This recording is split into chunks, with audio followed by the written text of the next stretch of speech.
shortly.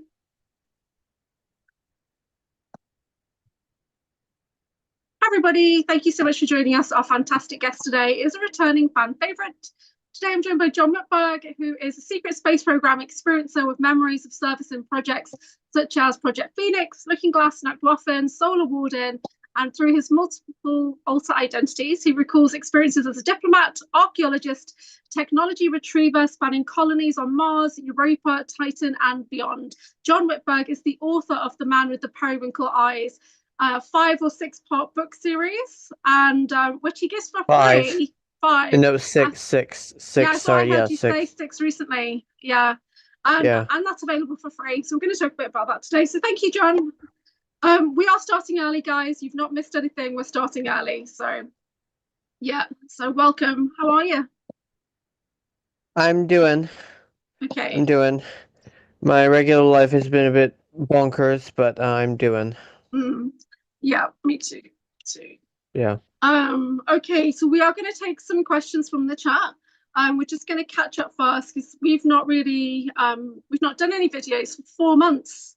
So, but we have been working together behind the scenes and we've been collaborating on the Breakaway Oracle deck, which was available and which was a really good collaboration, I thought. So how did you find working on the Breakaway It was Oracle? good.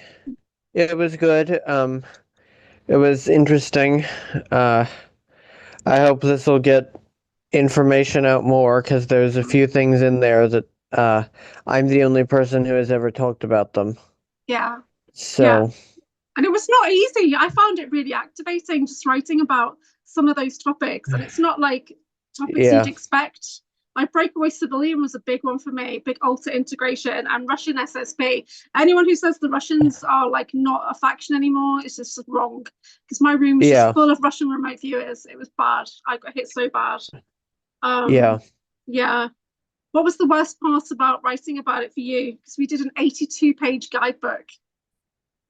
Probably the occult section. Mm. Yeah. Yeah, it was pretty bad.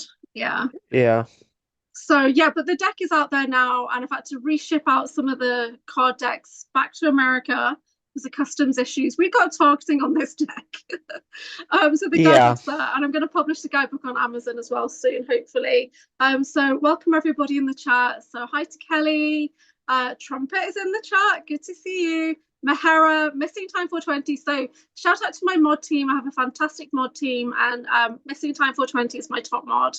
And so Kat L, Kat's in the chat. Welcome everybody. Get your questions ready. I'm a little bit rushed now because we started early, but I wanted to ask you Yeah, about I your to alters. to ex to explain it to people, my grandfather is in hospital right now, and so things are a bit unpredictable, and I realized after a call with my handler that it's likely she'll be here later in the afternoon. So that's why I decided, We okay, we should, understand. We yeah, understand. It's okay. yeah. So your books, I've got book 1 here with me, are available for free. Is that book 1? It is, yeah. It's volume Oh, 1, Fire and Rain. It's just got a okay. different, I don't know why it's got a different cover to some of the other ones. This is from It's 2005. So I don't know. what? What's from 2005? The book, it said it was printed in 2005. No, sorry, Okay, 2025. Sorry. okay. 2025. So Yeah. yeah, so I've read all of your books and I'm eagerly awaiting book 5. And I know quite a few people in the chat have read your books and they've listened to the audio, which is available on your channel at the John Whitberg. How's it going writing book 5? It's going. I was in a slump for the first several months. I'm out of it now, and now I'm in crunch time. Hopefully hopefully a November release. Um, for book 5, and Cool. then hopefully volume 6 I can release on Valpurgis in Oct 2027. So how come it's gone into a 6-part series instead of 5? Because originally it was 5. Yeah, because part 4 was going to be like 40 chapters or more, and that was just too much. So I split volume 4 into 2 parts. Which I'm quite glad of that decision. I think it works better that way anyway. The cat says she's listening in the grocery stores. We've all been caught off guard by the early start, I think, because I was literally like cooking food. I was like, oh shoot, right? So Anchor is in her Whitberg element. Elemental Whitberg is in the house. I don't know what Eric means by that. That's funny. Yeah, John is one of my all-time favorite guests because he's a good friend of the channel, very supportive, really helped me out a lot with my SSP recall. And we do actually have shared memory and testimony. So we, it's like old friends getting back together, which I love. I wanted to ask you about some of your alters.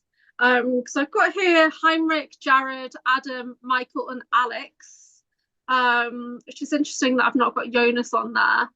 So have you done much kind of information about, is there one of them that you've not really talked about?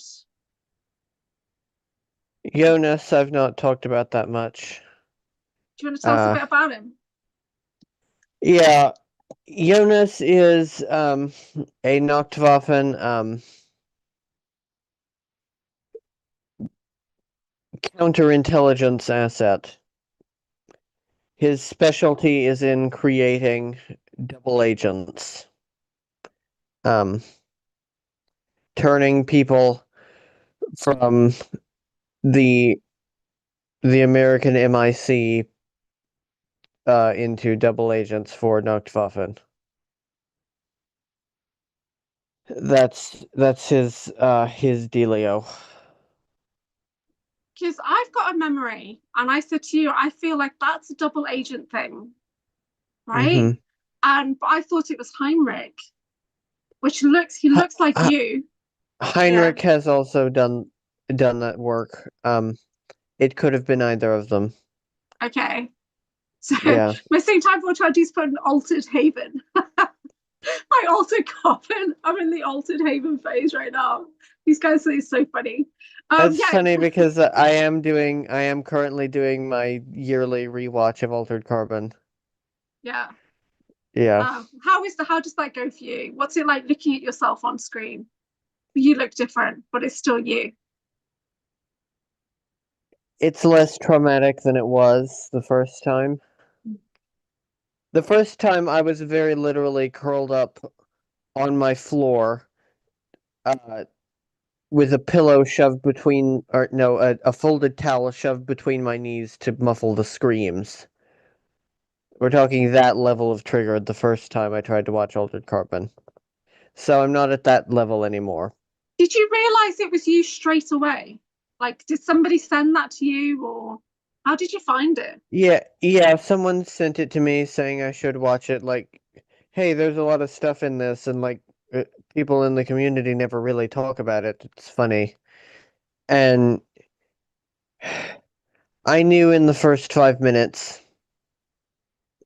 This was also when I was really starting to dig deep into my Camp Hero memories or Project Phoenix memories, and learning to differentiate between Alex and Kyle, who were both there in separate periods. Yeah, so that was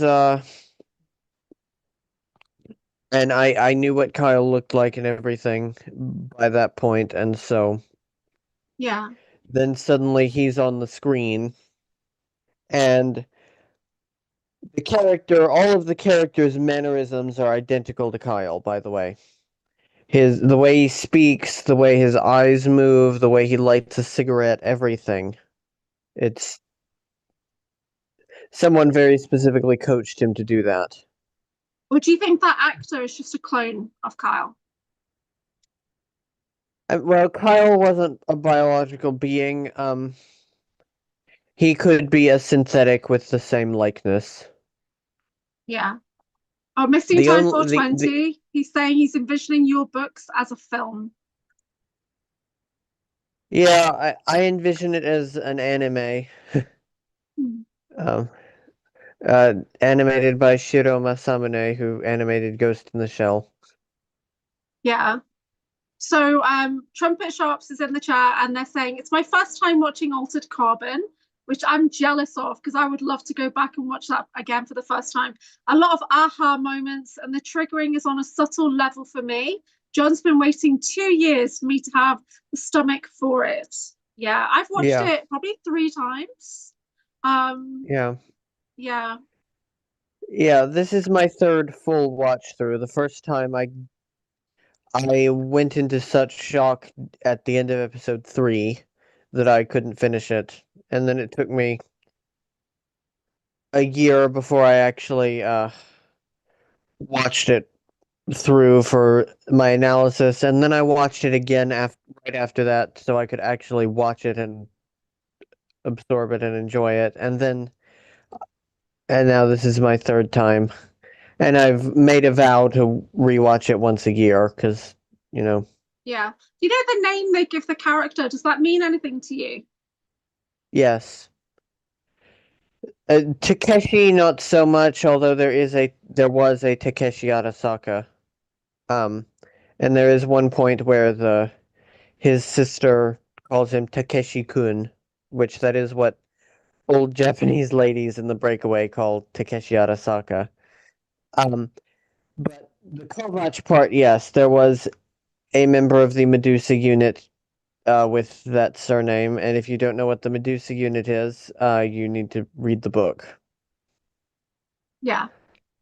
So Yes. I personally found the books really activating and I wasn't expecting to at all. I wasn't expecting certain things to like give me recall or connect me to artifacts on the planet or to grieve my long lost brother, right? And Hmm. stuff like that. And that was pretty bad for me. And then I had a big aha moment on the last book of like how Yoshiro Surabaya dies.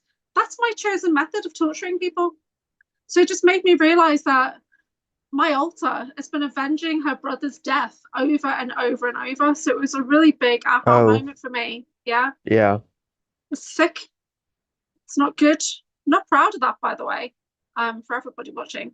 Anyway, so I'm just checking the chat here. So there's a few things there for a second. So what do they get right in Altered Carbon, and what do they get completely wrong? I think we've talked about that before, but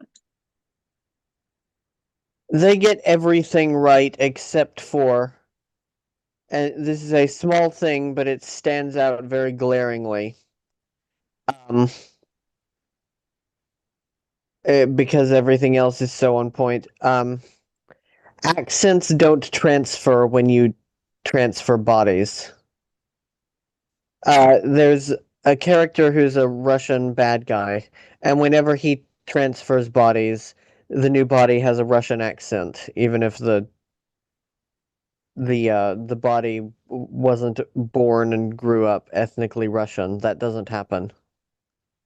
yeah, Um, you, if you're if you're a French girl and you wake up in a Chinese girl's body, you're gonna wake up with a Chinese accent. Yeah. yeah, that makes So sense. Because yeah, physically, the body can only do certain things. yeah, Because, like, I can't yeah. speak Hindi very well You're because my palate wasn't designed and trained to speak yeah, Hindi. So there's like, so I try, but there's some things I just can't say well. yeah. Um, Exactly. Your accent forms over the course of your life, and your mouth morphs itself yeah, solely for that accent. I'm working on my Texas accent though. I am getting good. Well, bless your heart. Lord have mercy is my newest one. Yeah. Bless your heart. Yeah. Okay, there was a question about handlers from Silcola, and I'm just going to go back and find that question. And this is quite an interesting one because the situation you are in a bit like me, where my entire world has been handled. You're in the same kind of situation, but for you, it's like you've woken up and you realize that everyone around you is a handler. And Silcola is like saying, if you know who your handler is, why do you stay in that situation? Because of financial and social control. Like, the thing is, I'm not entirely a free person. I do not yet have A job, I was not able to finish high school. I have to get a GED, and I have to find some kind of job online. And I also am uh, getting financial support now, finally, from my viewers. Thank you. And every little bit helps. So Yeah. if you can, please donate. But so that's why it's not like you can. And I grew up. For people who don't know, I am a secretly ex Jehovah's Witness. I was raised in that cult, which has an extreme level of social control over uh, the victims. I don't think there's a better word. Victims who are raised in it. You're not allowed to have friends outside the cult. You're barely allowed to have a job outside. You can't go to college. You can't. You're discouraged. It's not allowed, but you're really not supposed to even like travel alone. You can't go on dates unchaperoned, etc. It's like it's very it's a very like communist system in a way. Yeah. Yeah. So, because she's saying, can your best friend be your handler? Well, for me, it was everybody in my life, my work, Yeah. Yeah, everything. sure. Yeah. Your best friend can be your handler. In my case, it's my grandmother. Yeah. Anyone can be your handler. And usually they don't even know it. I do want to make that clear. My handler in my current situation has no idea she's my handler. She's herself had her own life. She is an asset herself and has had her own life manipulated so that she would wind up in this cult and to socially control her own mind and her own life, and therefore the lives of her children and then me. And there are times when I'll be outside talking, or when I am doing a show or whatever else, and she interrupts. I'm sure my followers have seen times when I've had shows interrupted. Yeah. And what happens with that is sometimes I've literally intercepted or not intercepted, I've picked up on the signal, which is a V2K signal going to her brain telling her some random shit that she needs to come bother me with.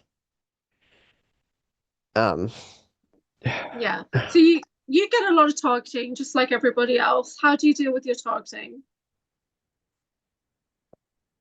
I don't think I'm as targeted as a lot of people. I have extremely strong shielding.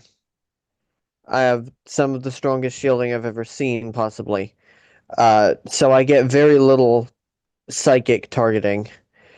Um, I am gang stalked everywhere I go. To be honest, there's not really anything you can do about that. You kind of just have to like deal with it because like they can't really do anything to you. It's just people following you. Um, the worst form of targeting I get is, like I mentioned, people interrupting me or technical difficulties. Um, but you just adapt as it comes, basically. Hmm. That's all I've ever been able to do. So And there's a eventually, question. Sorry. oh, go ahead. Go ahead. It's a question from Alistair Van Blaze. John, did you ever see Solar Warden ships model that William Tompkins designed? How did they usually look? I am unfamiliar with William Tompkins's design anymore. It's been a very long time since I've watched his interviews. Solar Warden ships are usually very outdated compared to almost everyone else's. Solar Warden is the least advanced and the most barbaric SSP.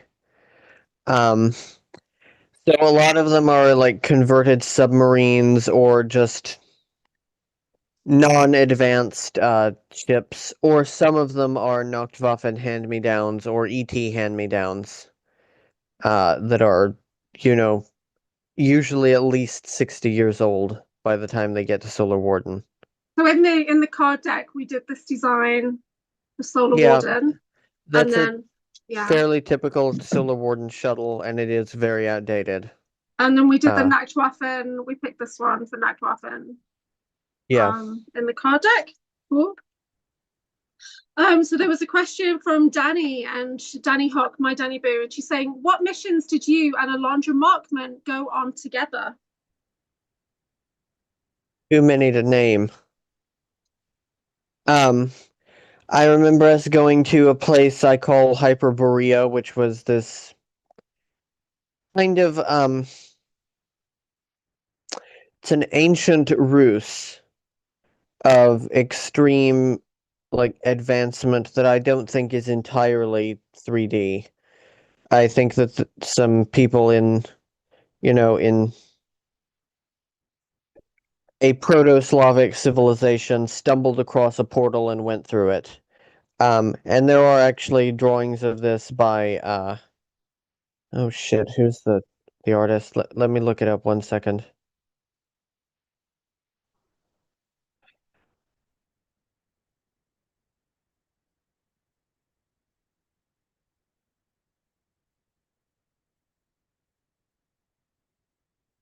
Alexander Uglanov. Yeah. Look up his work. He clearly was in this place at some point as well. I remember us going to various places in England and China doing mostly assassination work in different time periods. I remember us going to this planet with a purple sky and killing a whole bunch of mantids, which I'm not proud of. Uh, I remember us going to Vladivostok and killing a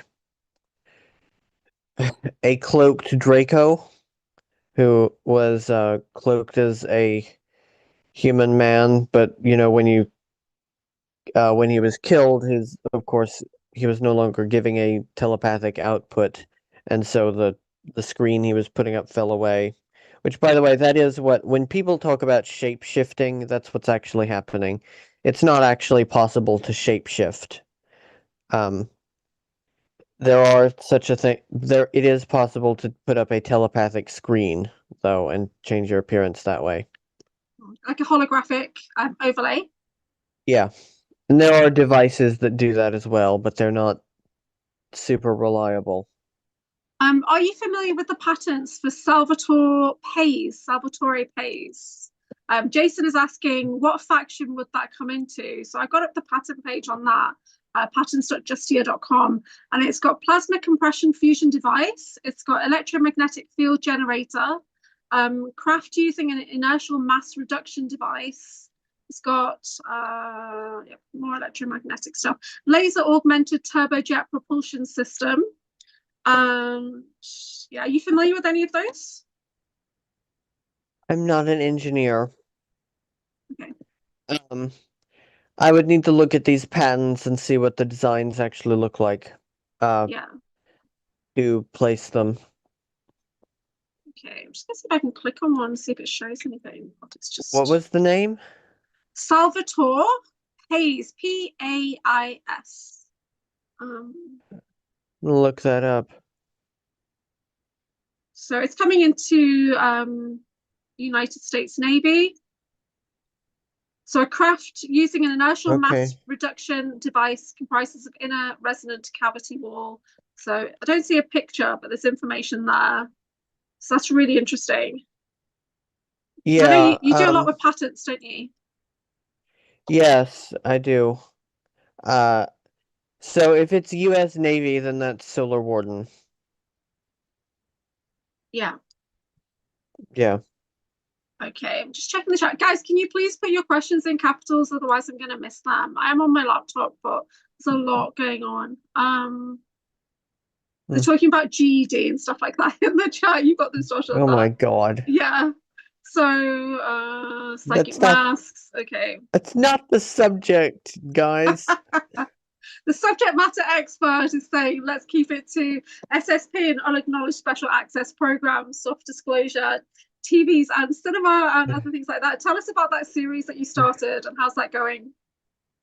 What series? USAP's in cinema. Oh, right. Yeah, I realized no one was talking in detail about the movies that they tell you to watch or the shows they tell you to watch. Because everyone will tell you, watch every SSP asset will tell you, watch this or that show. It's full of self-disclosure, right? But then they don't tell you what the self-disclosure actually is.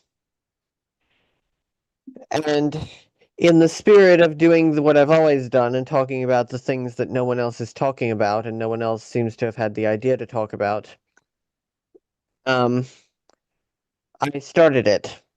You know, if you want something done right, do it yourself. So, yeah, that's how that series is. Soon I will be doing the episode of Orphan Black you sent me. Oh yeah. I had to go. I'm on hiatus from the series for a little bit though because I need to do crunch time with writing volume 5 because I was months behind because Yeah. I was just in such a mental slump. You've had a lot going on this year. Orphan Black is Yeah. important because it represents the Kruger cloning programs that Drager Reed and I were in Yeah. and other things. So that's why I picked that one. That's why it's so important because that's literally like looking at versions of me when I was younger. Alice has got another question. John, how did they hide Hollow Earth openings? Did you ever see openings on other planets? Okay. The holes are at the poles, basically. The sizable enough ones where you can actually look down into it and see. There are artificially drilled ones as well. There's one for instance, in Shanghai. There's the Pearl TV tower. You can look that building up. It has an elevator that goes down into Hollow Earth. But you know, how many people can access the North or the South Pole? It's extremely dangerous and difficult, and it's restricted. But okay, where was I? Um, yes, I've seen openings into the inside of hollow planets, elsewhere, because planets are naturally hollow. When you spin a rock for long enough, it turns into a roughly but not completely spherical thing that is hollow in the center with a hole at each pole. So Jason was talking about anti-gravity technology. And do you have memories of that? Yeah, What's it like? yeah. Usually it's just usually it's basically maglev technology, but it doesn't require a rail. We have maglev trains here, but they require a rail to run on. It's basically a more advanced version of that. Um, Magnetic anti-gravity levitation. I'm not an engineer. I don't know how it works. Sometime we should bring on Matt Tracy and He he has an can open invitation. We're just trying to get it around his 3D life. He does have an open yeah, invitation, so hopefully next month. yeah. Yeah. Yeah, he can answer those kind of questions because he's an engineer. He's smarter than any Harvard engineer I've ever met, which I haven't met many, but still. And he's also quite heavily focused on Draco because it's like an aspect of him was raised by the Draco. So he's Yeah. very kind of dominant in that way of like, very positive about it.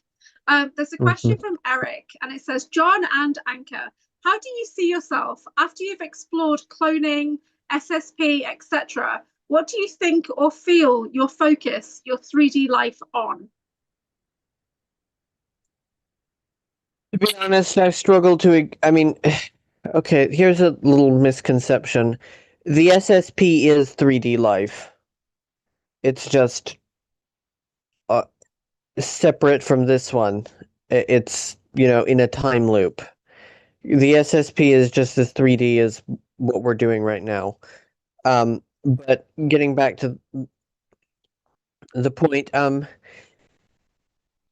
it's extremely difficult for me to live life as I live it now, knowing all of this stuff. And oftentimes it's the little things that get to me. Like, not too long ago, I was in a hardware store, which had a thing for cutting boards up, right? And it's deafening because it's an electric saw. And I was just thinking, my God, why can't I be in the Breakaway where they have plasma saws that don't make any noise? You know, it's the little things like that that tend to get to me. Um, and I'm separated also from my son, and I'm in a body that is not well, that's not in the physical shape I want it to be in, surrounded by air that I can't breathe, water I can't drink, food that makes me sick, and gravity that gives me arthritis. Mm. Yeah. So yeah, that's the struggle I deal with. My life has always been unusual, and I've always been searching of why is it so much different to everybody else. But I'm a single parent. I've still got to go and cook dinner. I've still got to pay my bills and things like that. Hmm. However, yeah, the arthritis thing, it's been a year and I've only just got my mobility back after that big surgery on my foot. So internally, my body is extremely old, but externally, I look younger than I do. But I don't fit in anywhere. I had a very mundane 3D job. I do I basically do technical admin and construction. I do security, health and safety. But it got to the point where I could not reconcile what was going on in my life with the world around me. And that's how I got myself into our Hmm. community to find what made sense. And then I discovered, yeah, you're a tie up. You've been targeted since before you were born. And I was like, oh, that makes so much sense. And then I Yeah. started to realize, oh, okay, I can deal with this now because I know the parameters, I know the routine, I can test the boundaries. If there's handlers there, then it's not all my fault. It's not me just screwing up my life. There's literally things working against me. Anyway, so yeah, that was a good question, Eric. Thank you. Yeah. So I'm just checking for more questions. Do you get missing time actually? Have you noticed any missing time lately? Not lately. It's very rare that I get missing time. Yeah. Very rare. Mm. Um, when I do, I usually attribute it more to DID than to anything else, You to ever an looked in the abduction. mirror and seen your face shift? Not looked in the mirror and Okay. seen it shift. Or you've Um, looked and you've seen your eyes don't look like your eyes, anything like that. I've seen that a couple of times watching back shows I've done. Mm. Yeah. There's Very something on sorry that Zoom. I'm very sorry that I'm constantly scratching at my face. I do that It's too. It's just I get very itchy because I've got a fan on. And yeah. anyway, there's a question from Alistair, who's got loads of great questions today. Um, how many people really live on our planet if we count all hidden civilizations? If you have to guess, it's not 8 billion for sure. No, it's about 20 billion. Um, Oh, counting aliens and counting people in dumbs, aliens in underground biospheres, and the civilizations of Inner Earth and Hollow Earth. Which there is a difference between Inner Earth and Hollow Earth. Inner Earth is the caverns that run through the Earth towards Hollow Earth, and then there's Hollow Earth. Um, that's so good. it adds up. It all adds up to about 20 billion. So missing time is saying, does the inner Earth interact with any SSP? Somewhat. There are bases down there. Usually, it's more to do with like wars, and the SSP trying to build bases in places that they aren't supposed to. Sometimes that's what earthquakes are, is wars with Hollow Earth civilization or Inner Earth civilizations uh, going a little too far, and it causes an earthquake on the surface. Um, that's usually the extent of the interaction, except for the Inner Earth raptors, who do work with Nachtwaffen. They're quite close allies. That experience that I had the other day, I literally felt like my guts had been sliced with a velociraptor's claw. That's how it felt. Like my guts were spilling out. But that's the only way I could describe it. That's how it felt. That I've been like sliced across the middle. Fearlessly Phoenixing is in the chat, and she's literally reading your books back to back over and over right now, having massive like aha moments and integrations and everything. Phoenix, this morning, Instagram just notified me of the message you sent me 3 fucking weeks ago. I am so sorry. I have responded. We can chat on Instagram. I've been trying to get you to use Instagram. Okay, but she has a question there, and it was about EDS. So, do you have Ehlers-Danlos or mast cell activation? What you mentioned, I can relate. I wondered if it's common for this version of life. And this is a disorder that affects skin, joints, and blood vessels, leading to hypermobility, fragile skin, and tissue fragility. No, I don't have that, thankfully. You do have a lot of health conditions. Yes, but I don't have that. Okay. FlexLab is saying, does anybody else see the light body from the inside when you close your eyes?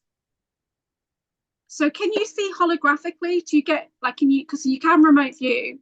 So how does it look when you close your eyes? It does sort of look like a holographic view of the what's just around me.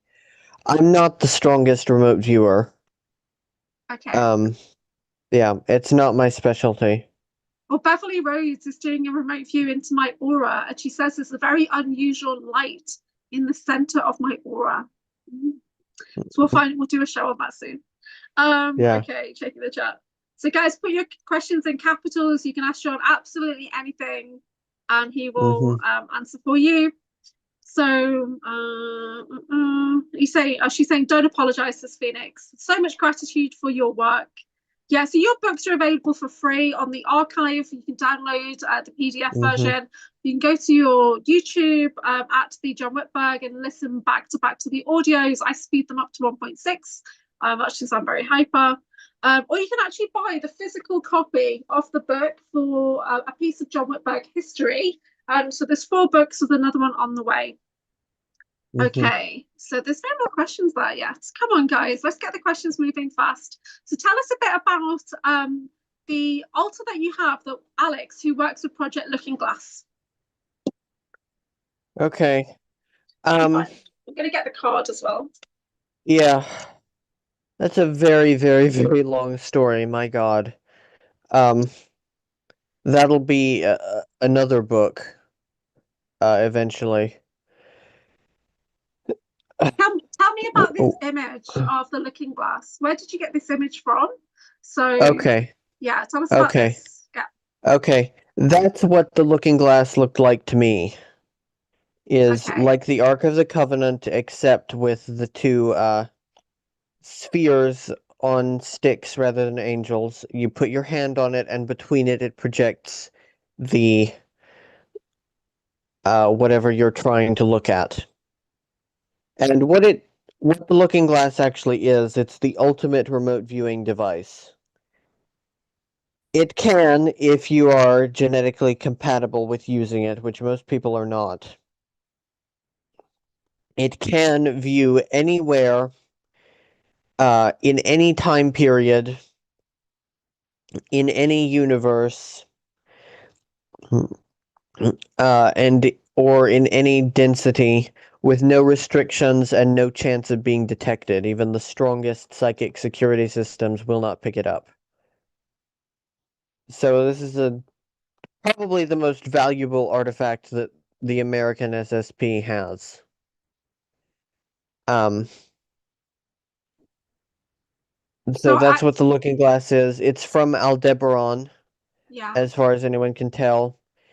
The users have to be AB negative blood type,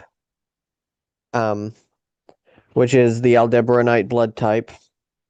So at Basis conference recently, Laura Eisenhower did mention it in her presentation, but she said that it doesn't go past 2012. So when I did my presentation afterwards, so that's not entirely true, that it is still kind of active. What do you think about that? Yeah, that's nonsense that it can't see past 2012. Yeah. Okay, cool.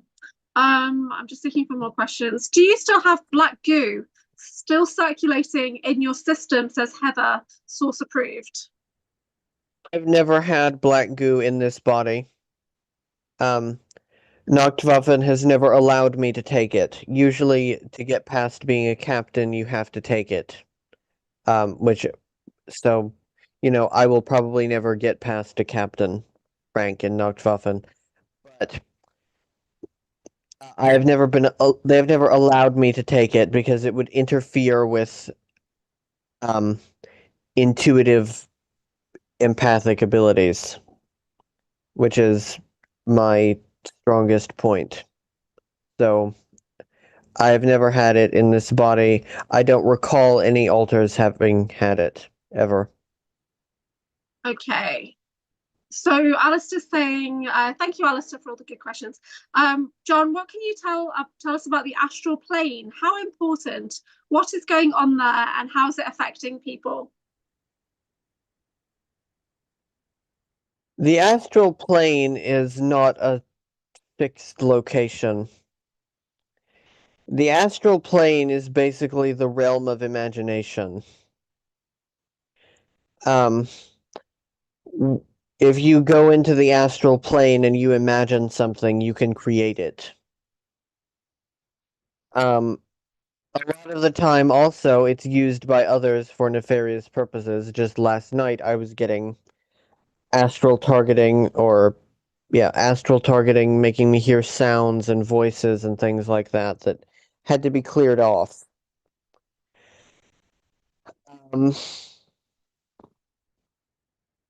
So what's going on there is that's up to every individual who is there. You experience it differently. It's not like 3D where everyone more or less can have the same experience. It's the astral plane is too mind-based, which that's why I don't astral project much, because it's dangerous, I think, to put yourself in that kind of a space. What about consciousness to clone transfer? Can you tell us about that? Yeah, it's done with electromagnets and crystals. There are electromagnets. This is ET tech. It's not human tech. There are electromagnets that somehow can pull the consciousness or the soul out of the body, because the soul is an electromagnetism-based life form that lives in your brainstem. And it pulls that out, pushes it through a crystal tube and into the other body. And it remains there usually for about 20 years, which is how the 20 and back comes into everything. Because at that point the actual soul that wants to live in that body will push out the imposter from you. So yes, guys, clones have souls. In fact, they kind of have two souls. Okay. So there's someone in the chat that keeps deleting their message. And when I check their channel, it's all about video games. Do you play video games? And do you know anything about Apex, Dynamite? And which other video games do you think people should pay attention to? Halo, Mass Effect, Subnautica, the entire Metal Gear Solid series. For some of the more esoteric side, I would look into Silent Hill. Also, for more regular like SSP or USAP stuff, the Resident Evil games, the Callisto Protocol. Let's see. There's lots and lots of them. And I think video games are generally more disclosure-y than movies or TV because it's a hands-on experience. Which I think there's a lot of value for that. I have not heard of Apex or Dynamite. That's Okay. I'll have to look into those. So when we reconnected last year, you sent me a thing about Resident Evil and said that you thought I could have been one of the scientists in that game. Yeah. Why did you Yeah, think Resident. that? Yeah. You were telling me you had scientist alters and so on, and you were really connected into that, and I remembered there is a lady scientist in Resident Evil 2. You can look up the character that her name is Annette Birkin. And it just popped into my head, and she kind of looks like you as well. So it popped into my head, that could be Julia. Okay, thank you. So Phoenix is asking, Felicity Phoenix, what are your thoughts on the show Steins Gate? I've not seen Steins Gate. That's an anime, I believe. I need to look that up. Yeah. I've heard something of it. I think it's like steampunk. Yeah. Yeah. I'm just gonna have a look at an image of it. Let's see. Because I found that I was represented in a cartoon game, which was Sakura Wars, and which just doesn't make any sense, but it just shows that the Arasaka and all that are involved in games and anime on the planet. Yeah. What was the you had me look at some Japanese anime a while back. Yeah, there were some that I remember having filtered their way up into the Breakaway. Such as Fist of the North Star and what was the other one? Can't remember now, but yeah, I don't think there's necessarily disclosure in that. Yeah. But Eric is saying, sorry, I think video games are dangerous and used to train people for warfare, including off-world. They desensitize humans to unalive and treat others poorly. Grand Theft Auto is a perfect example. Do you agree with that? with all due respect, Eric, that's complete nonsense. There is no evidence showing that video games desensitize you, and on the contrary, people who play violent video games are statistically less likely to commit crimes. So, why do you think that? Because they have an outlet. Okay. I think that violent video games and violent media and sexy media, etc., provides a service to society rather than being harmful. I'm sure that's a somewhat controversial opinion, but that's what I've seen and what the evidence has shown. My son is a gamer. He doesn't leave the house. He's not going anywhere. He's 24/7 gamer. Yeah. So there you go. We interact on a food level. Here's some food. Thank you. That's about it. So, but is he going to be one of the Olympian kids who fights off the zombie apocalypse? Hell yeah, I'm sure he will be. Okay. So, So, guys, I would say like you should play video games, especially if you're interested in self-disclosure, because there's more in them than other things. And by the way, I have opened USAPs and Cinema 2 video games. They're $60 a pop. I'm sorry, but it takes so much more time to either play a game or watch a playthrough of it, and than it does to watch a movie. So, yeah. so do you remember being a teenager in the Breakaway? Yeah, What kind of sure. things were you into then? And did you have like a girlfriend in space? Yeah. It depends on which altar, but the one that stands out the most for childhood things and growing up in general is Heinrich, who grew up in New Munich on Vega Prime. Um, I was into like what every teenager there was into. I did have a girlfriend. I kind of got around quite a bit, but I had a high school sweetheart too. Um, And we had typical teenager things. We went to the beach on weekends. We spent our times drinking and smoking illicitly. And we listened to a lot of pirate radio because we hated the local radio. Um, and we went to yakitori stands and we went to arcades and all of that kind of usual, not really any different than what teenagers do anywhere. There's a great question from Danny, and she's saying, "Do super soldiers go through a boot camp per se?" Yeah, I'm calling that childhood. So, Yeah, sure, yeah. we do. There is training.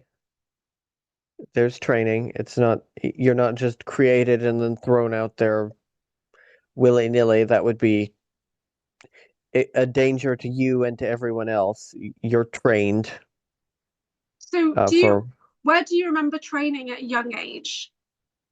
um well, on Vega Prime we had some light training. We were trained in some Japanese martial arts and in the let's see what else. The basic psychic defenses and such. This was, by the way, a very fancy school I went to. This was not a state school. This is not a Der Bund Freie Deutsche Welten state school. This was a private school for people who were being groomed for an eventual military position within Nachtwaffen or within Yozora no Kunshu. And okay, what was the question? Oh, right. But then when I was 19, I got transferred to the Universität Heimatstelle des Mars, um, near Neu-Berlin on Mars, which is the main training academy for Nachtwaffen. Um, and that's where I got formal, good training for a year and a half. So you talked about YNK, and I've only really heard New Skin talk about Yuzuru no Kunshu, and we've got a card in the deck that is about the Japanese covert programs. Can you tell us more about Hmm. that? And that design is actually available on a T-shirt in my merch store as well, Yeah, it's because I a love pretty it. badass It design. is, yeah. Tell us about Um, YNK. okay. At the end of the war, just like with the Germans, the top people in the Japanese imperial military, uh, army, navy, and air force, or yeah, did they? I'm not even sure if they had an official air force, but whatever. They went off world, and then all records of them were erased, and replaced with other people. Um, so they went off world with the Germans at the same time as the Germans. Are you still there? Um, in I feel like I'm repeating myself. Sorry. In 1945. And they are the second biggest SSP out there. And hardly anyone talks about them, either because they didn't serve with them, or they don't remember it, or they aren't understanding their memories of it to know that that's what that is. They're the masters of technology out there. They're the most technologically advanced faction by a good margin, and it's not even close. Um, well, it is close. The Germans are pretty advanced as well, but the Japanese are still more advanced. And they still run on the old imperial system. Uh, okay, that's So, the. do you remember having Japanese altars? Because I do have Japanese altars. I still don't remember having Japanese altars yet. No, Okay. Okay, interesting. unless some of the memories I have that I can't attribute what altar they're from. They could be from a Japanese altar. Who knows? Yes. But I can't. It's like it's purely visual, and I can't see my. I have a lot of memories that are purely visual, and I can't see myself, and I can't hear anything. So it's some of those could very well be from Japanese altars, but I would have no way of knowing. So, how big an influence is the Japanese culture in the Breakaway? Because I'm like a little Chinese lady. I really am. Very Asian. I'm like an Asian grandma. Right? So I really am. You know what my food choices are like. Yeah. Yeah, it's huge cultural influence. Huge. Uh, there's quite a few Japanese words that have kind of filtered their way into everyday conversation out there. Um, and Japanese food is everywhere.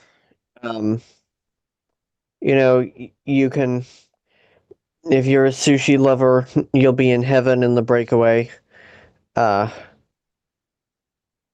there's, yeah, uh, Japanese pop music, their version of it, which is somewhat different from the J-pop we have here, is everywhere.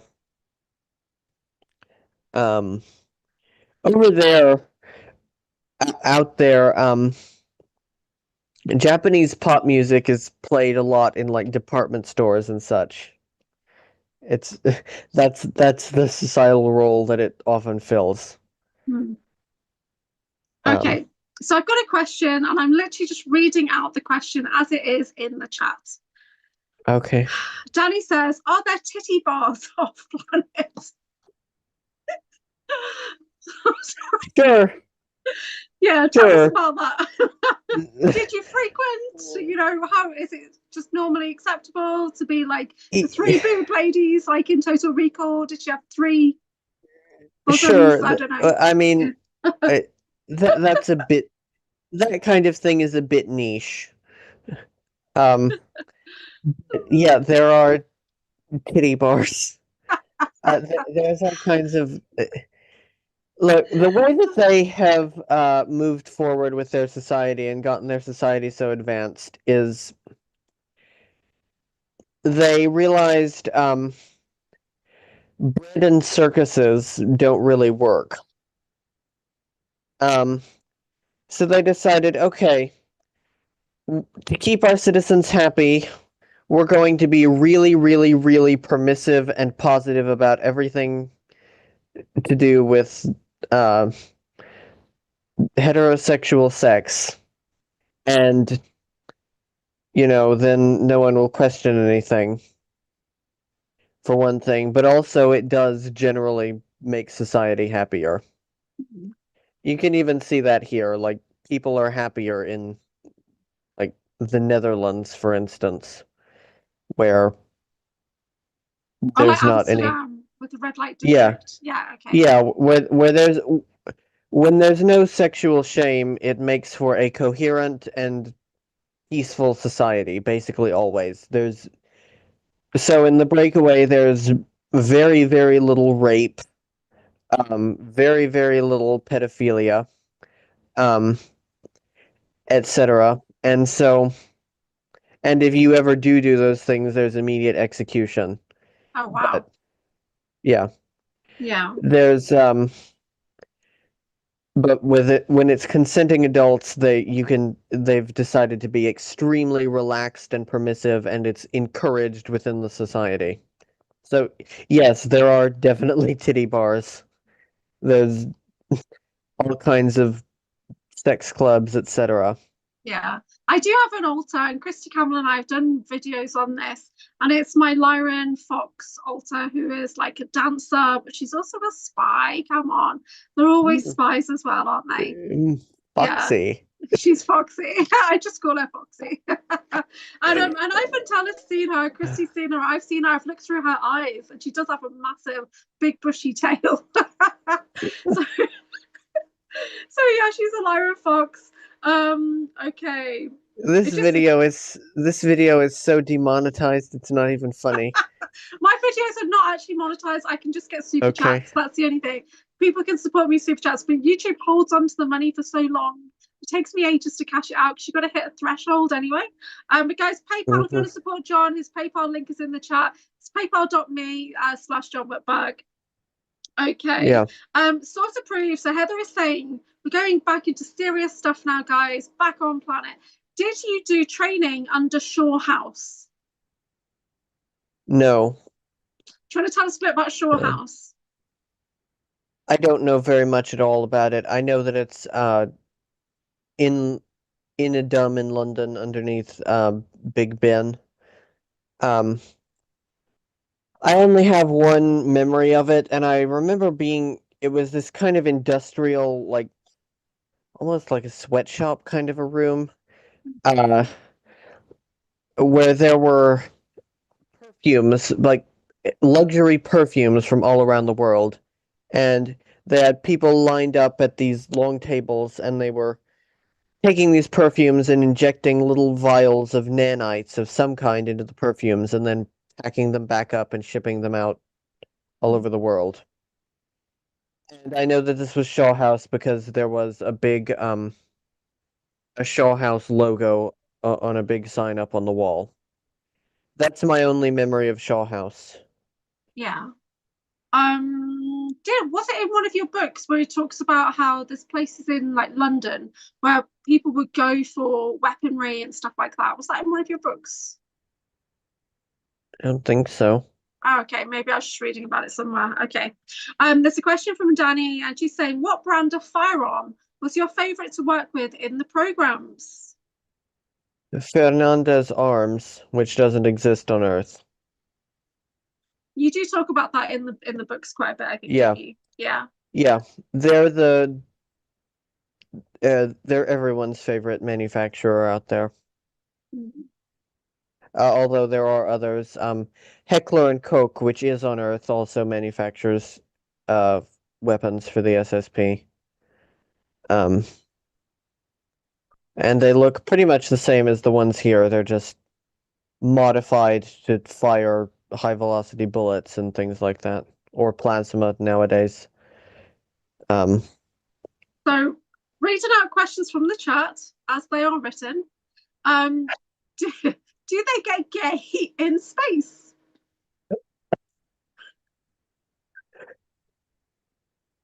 It's highly discouraged. Okay. It's not illegal. It's highly discouraged by society.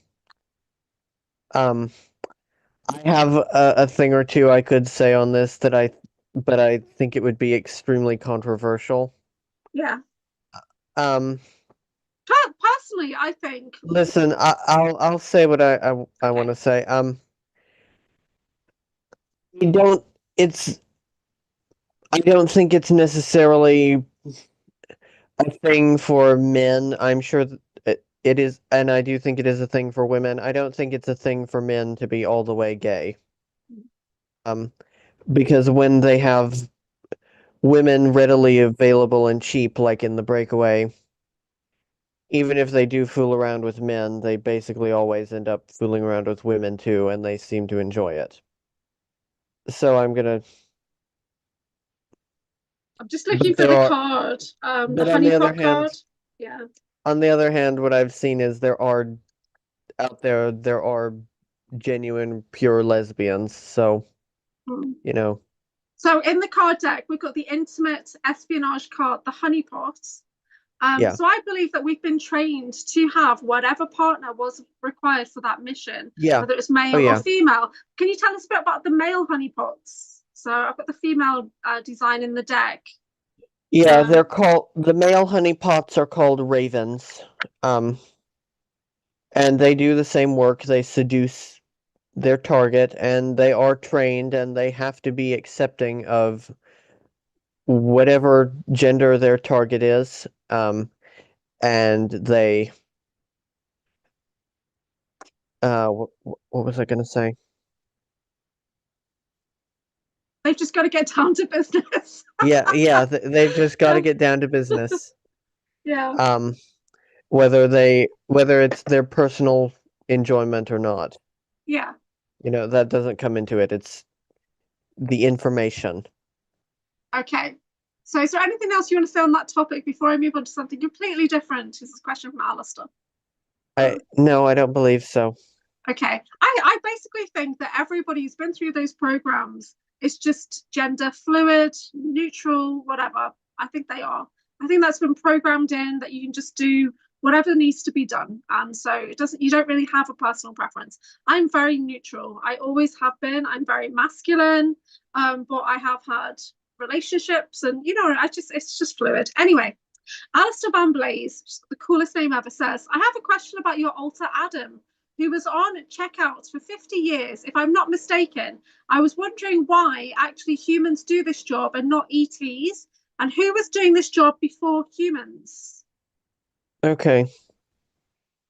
I think you meant to write checkpoint, not checkout. Um, yes, he was at the Europa checkpoint. Humans are doing it. Solar Warden is doing it because it's been outsourced by the Anunnaki, who were doing it first. But the Anunnaki are stretched very thin, and so now they have some uh, errand boys, which is Solar Warden, to do this job for them. Um, that's basically why that came to be. It's not that deep or interesting, to be honest. It's just they needed some errand boys, and Solar Warden said, "Fine, we'll be your errand boy."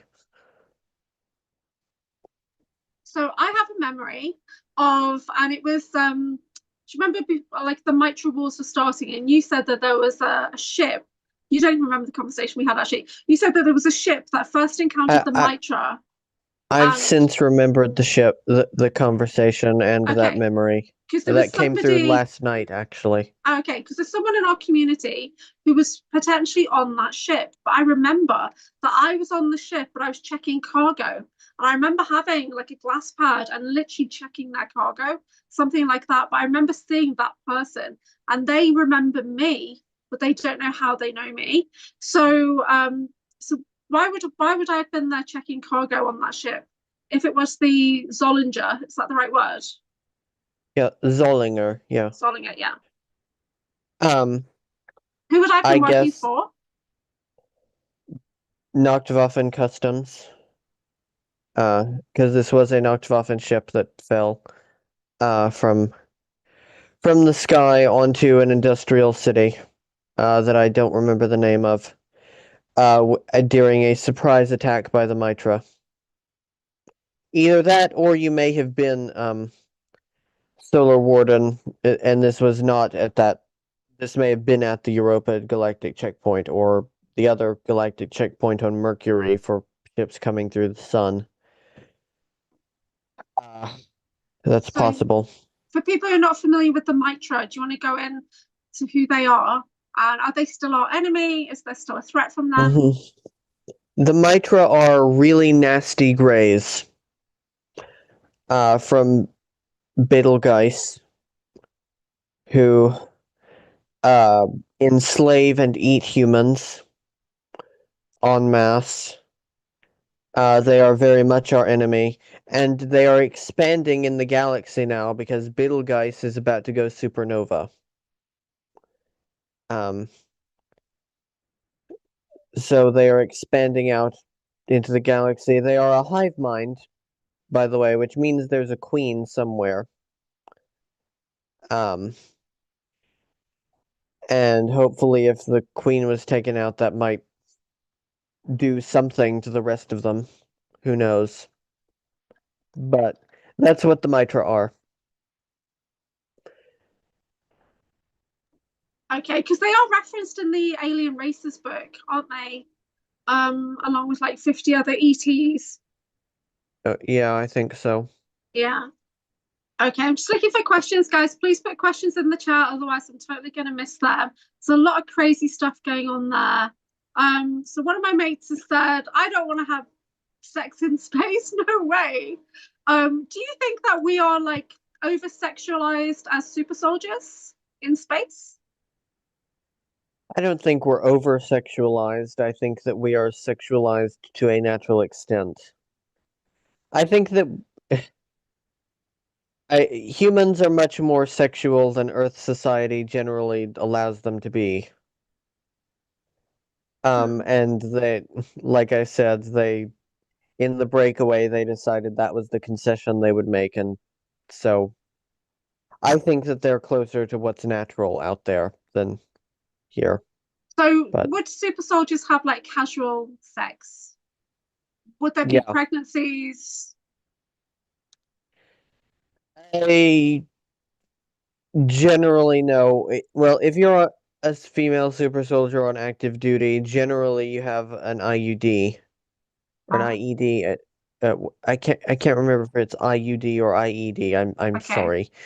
The you would generally not be able to get pregnant as a female super soldier. So would they Um, suppress periods and hormones, that kind of thing? yeah, they suppress periods.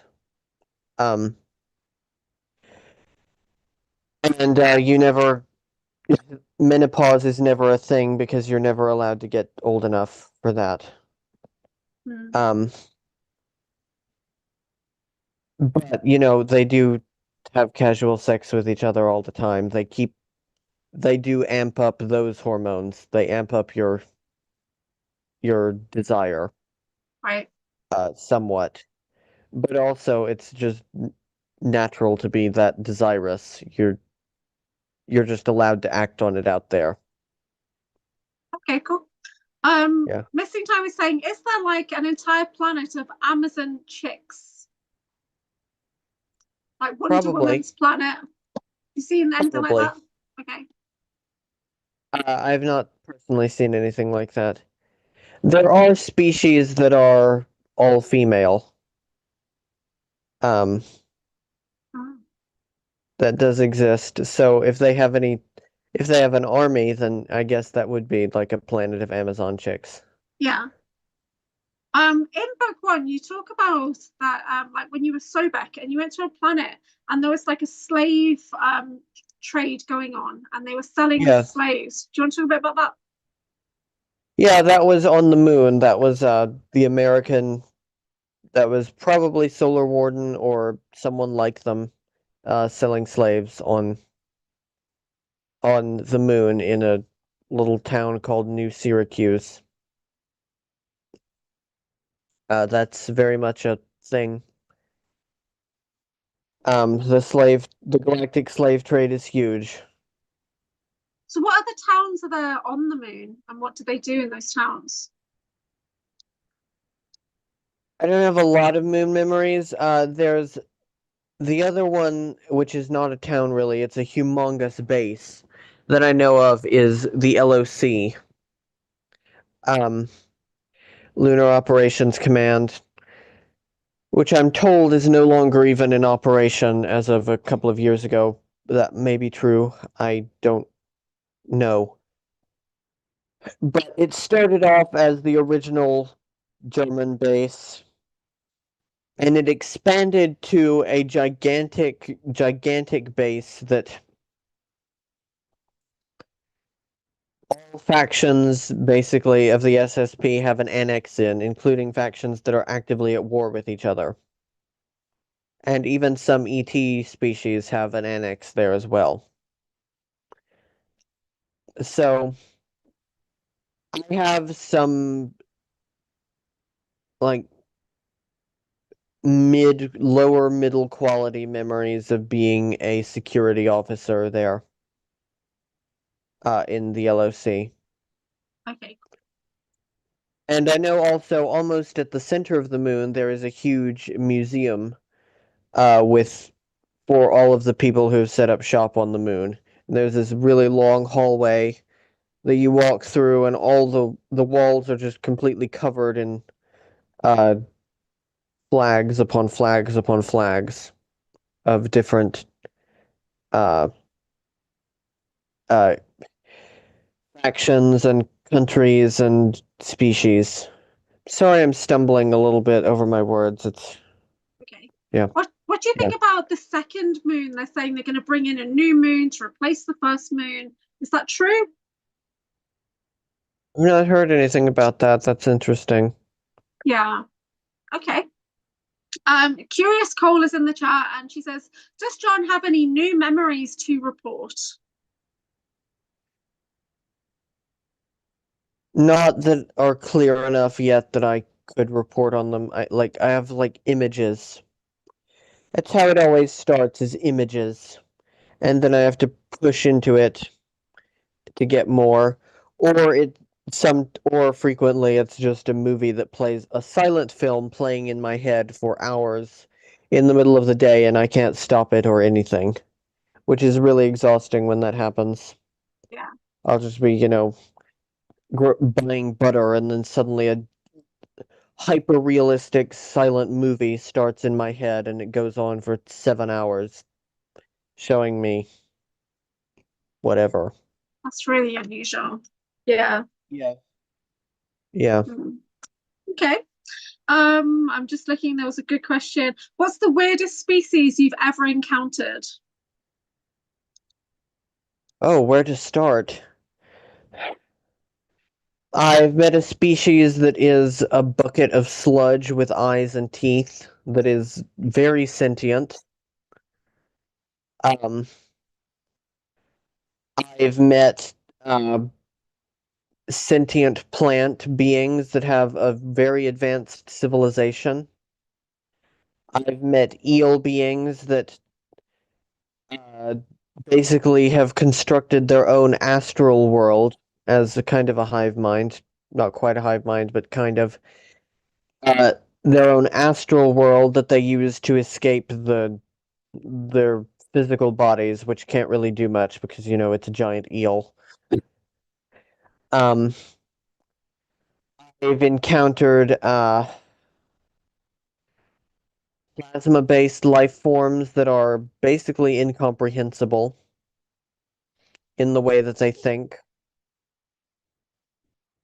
Um, I've encountered crab beings that communicate with what sounds to us like opera singing. Um, and so much more. There's so much out there, guys. So there's a question. Like I'm always saying, life is the rule, not the exception.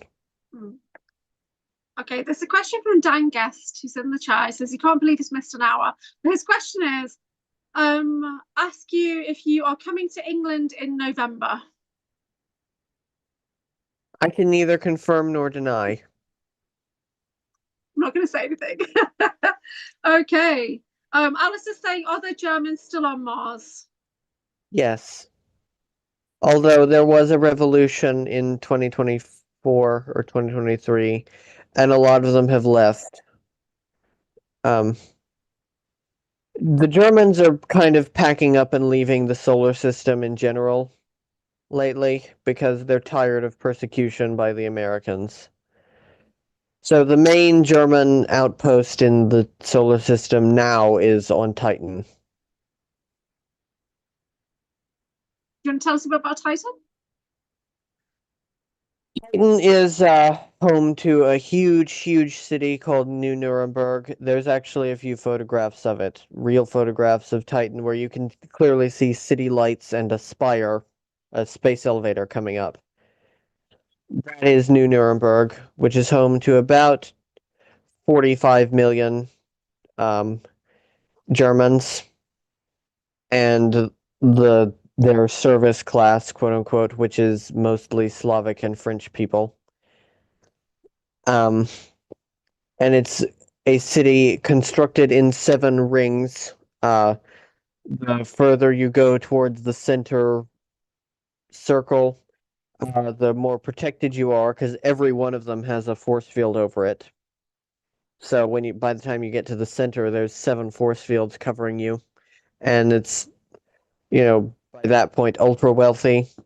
It's led by a rebodied Nazi war criminal known as Klaus Barbie, who is quite infamous for leading the Gestapo in France um, during the occupation. Um, but by this point, I'd be surprised if this video doesn't end up age restricted. I have to go on Rumble. I need to figure out how to log back into my Rumble. Yeah. We can always put it on Substack. It's fine. Yeah. Yeah. That's what. That's how that goes. That's why do I keep saying that's how that goes? That's what Titan is like. And outside of that, it's a no man's land because the atmosphere is completely unbreathable, and it's not only unbreathable, it's actively poisonous. You wouldn't last, Yeah. 30 seconds breathing the atmosphere. There's flowing oceans of methane. There's mountains of ice and red rock. There's yellow sulfurous sand everywhere. It's very cool to look at. When you put on a pressure suit and walk around, it is incredible. But it's also very dangerous because there is the native species there is these plasma life forms that will literally latch onto your body and like absorb you and then spit you back out as like a scattered array of molecules. Wow. Yeah. Wow, that's intense. Yeah. Okay, so Dan Guest has got a question about Hulk programs and their use against zombies. What do you remember about the Hulk programs? Nothing. Nothing. To be truthful, I don't remember anything about the Hulk programs. Do you know anything about zombies? Yeah, zombies are a thing, yes. Zombies were created, as far as I can tell, by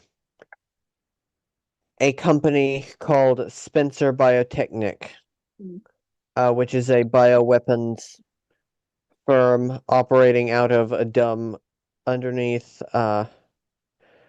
Cornwall, somewhere in Cornwall.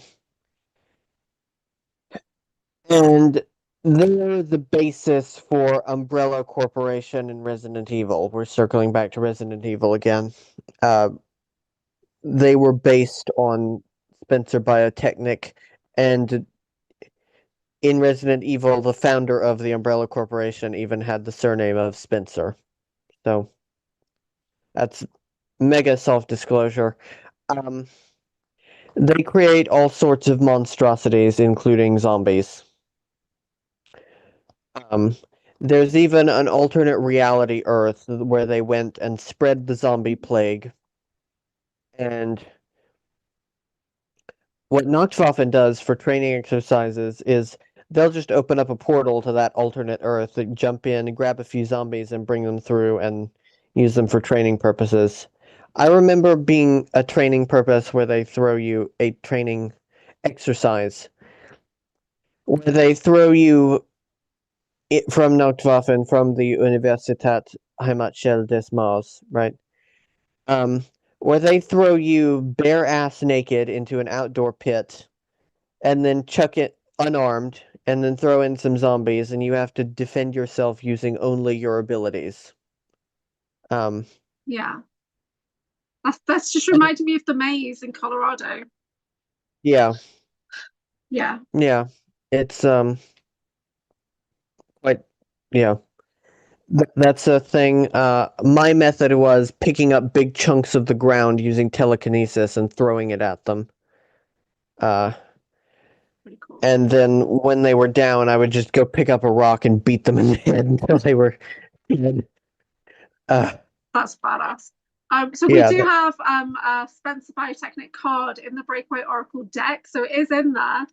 One of the reasons why it's really important for me personally, because I'm in the merge and they've nicknamed it like Monarch Umbrella Refugee Group, but I was used as a scientist and soldier in that. So yeah. and the Spencers who run it, these are the same Spencers who are Princess Diana's family. Just by the way. And Diana herself was a super soldier. Yeah. Yeah. So I have a video I have a video dedicated to her on my channel. It's called What the Media and Therefore Most of You Never Saw. yeah.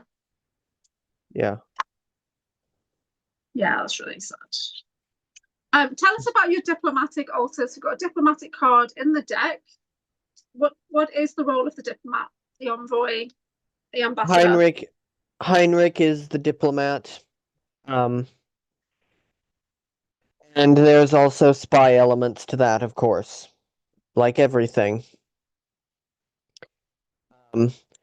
And so what I do when I'm being the diplomat is whenever Nachtwaffen discovers a new planet and we go down and make first contact, or whenever our ship, I'm not the only person who does this, to be clear.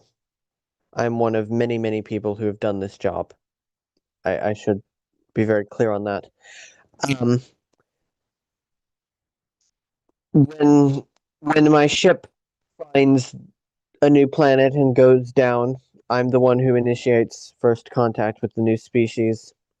And also distributes some spies to gather intel and find out if they're being truthful, what they might be hiding, and things like that. And then they report back to me. That's the diplomat's role. It's by far the coolest job I've done out there. It's the one I identify with the most. It's the one that you know, I would dream of doing again. So there was another question about New Nuremberg from Alistair saying generally negative or positive city. I guess it's a total nightmare slavery. I wouldn't say it's a total nightmare slavery.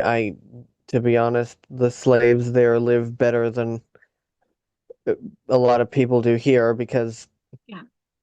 for instance, medical care, the very worst medical care in the Breakaway is 10 times better than the very best medical care on Earth. So, it's a matter of perspective. Um, you know, it's a matter of perspective. I'm not saying it's a good slave there, but that's not good. There should not be slaves anywhere. But it's I wouldn't say total nightmare, no. But it's also not really a positive place either because Klaus Barbie is an asshole. Okay. I'm just looking for TKB's question, which I think is about Asgard. Hmm. I can't. Okay. Hold on. How big is this question? Asgard, Moldex, Phaeton didn't want to give up their trees nor build from trees, and the beings of Nibru ended up destroying that planet in Avatar. They went after the trees. Trees give us life and water, food, shelter, like on Earth. They want us to work for life. The more artificial the Earth gets, the more we are slaves. Do you have any thoughts on this? I agree that the more artificial Earth gets, the more we are slaves. Hmm. Um, so I don't know if that's what caused the destruction of Tiamat. There are too many stories out there about it. Everyone and their mother has a different story as to why Tiamat was destroyed. Um, so that could be it. Okay.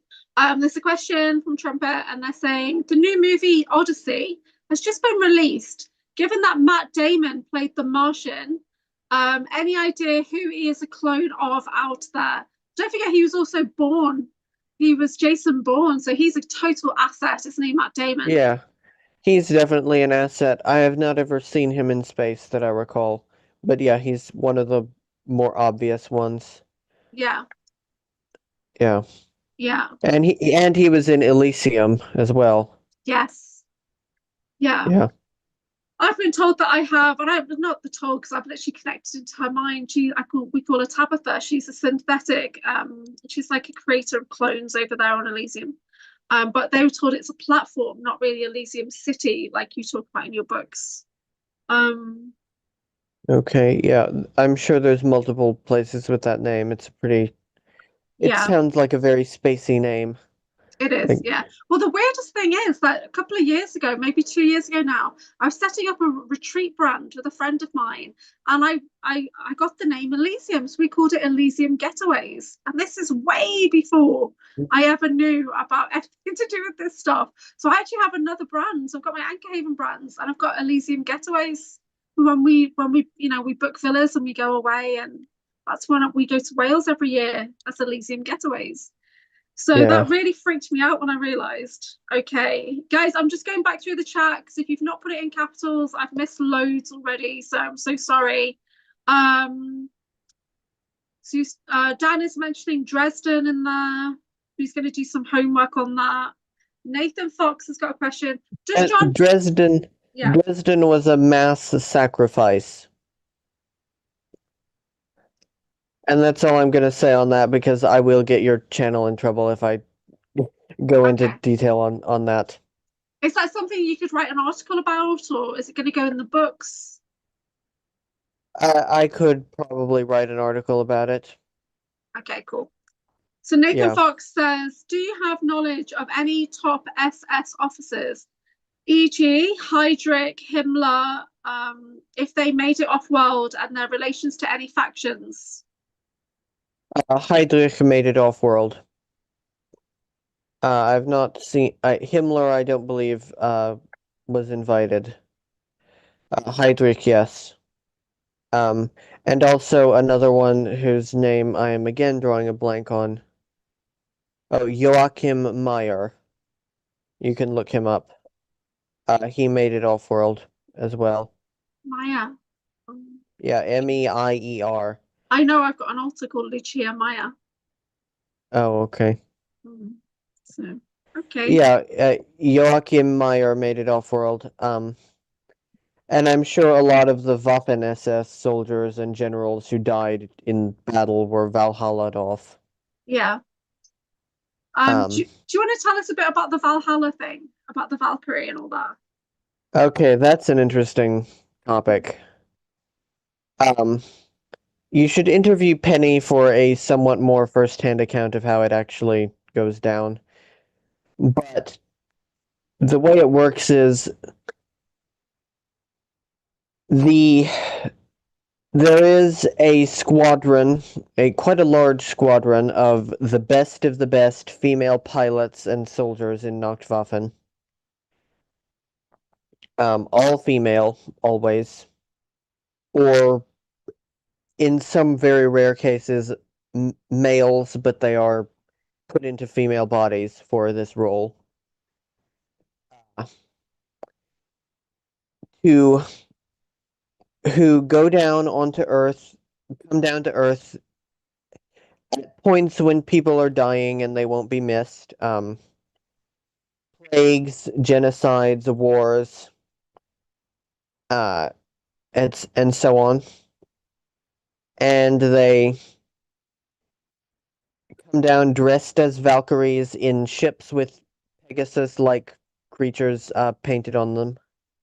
Little ships with that on them. They come down dressed as Valkyries, as the Valkyries actually dressed, not as how they are portrayed as dressing in Wagner's opera. Oh, hope you couldn't hear that phone call that I just came through. Okay. Um, they go down dressed as Valkyries with their smart suits on underneath their tunics and everything. Um, and they go to the dead and the dying and remove their heads. Your camera's And off now, by the way. Do you know that? I know, Okay. I'm having to send someone a text. And let us know about time if you're okay to carry on. I'm fine. I'm fine. Yeah. They remove the heads of the dead and the dying, and they take them back onto their ship, which is known as the Valhalla. And it is led by a Herr Odin.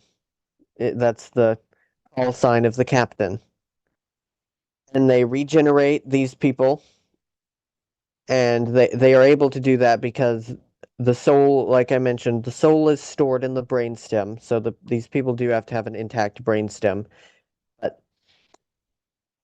And they carry the heads in boxes that have an electromagnetic seal on them. They take them, they regenerate them, and these people become citizens of the Breakaway. And I have memories of being on board the Valhalla as part of the initiation squad. Helping to initiate these people, teach them about technology, teach them how to read and write in a lot of cases, because of course, people. You know the movie The Island? Yeah. So it's a bit like that when they make like a new clone version or whatever, and they're like, oh, they've just been found on the island, and we've got to teach them how to do everything again, right? But Yeah, really, they're brand new. Yeah. Yeah, it's a bit like that. And so yeah, that's what the Valhalla program is. And then once they've been initiated a little bit, once they know, how to read and write and use a glass pad and that sort of thing, they get taken to wherever the new colony is. They usually go way back in time to start these colonies. Sometimes, up to 3,000 years is how old some of these colonies are. And they place the people there, and periodically they bring them building materials. They send in envoys to like update them as they build and things like that. Usually the first generation doesn't know what the fuck they're doing, but then they start having children, and their children adapt real fast, and so within 3 generations you have a functioning colony. Why do you think like we're always inventing and designing things? Why do you think designs have not really changed on the Breakaway? Like some of them are quite old design clothing or buildings. Because it's cultural stagnation. Just they've gone out, they separated and they didn't come back. And so their things didn't update, or they updated along their own path. They don't have exposure to, Vogue magazine or whatever that tells people how to dress here. I mean, well, the elites do, but that's the elites can access whatever they want. Mm. But that's a whole different life from the average Breakaway citizen. Are you going to do a review on the Fifth Element movie? Yes, Dan has commissioned it. Mm. So, what's in that movie that you think is definitely spot on? What comes to mind? I have not seen it in so long, I can't remember much. I remember there's like floating cities in the sky, isn't there? That's accurate. That's how people live on Venusian type planets. Mm. Because you can't live on the surface of a Venusian planet, but in the upper atmosphere, it's often breathable and temperate, and the atmosphere layers on a Venusian planet are so dense that you can just place something in an upper level and it will just float there forever, no problem, because the atmosphere is so dense. That's awesome. Yeah. Okay, so Curious Cole's got a question saying, can you tell us about archangels? Do they have our best interest? As a general rule, no. So are archangels real from your perspective? Yes. Okay. As a general rule, I think they're feathery assholes, to quote a friend of mine. Um, they're they're extremely arrogant. They're only looking out for number one. In my experience, there are some good ones, of course. So are they ETs? They're higher dimensional ETs, yes. Okay, interesting. Yeah. Okay, cool. Do you have They're do from you like the acknowledge they're from like the sixth or seventh dimension. do you acknowledge your guardian angel? Do you get into things like that? I don't get into things like that too much. If I have one, I thanks, dude or ma'am.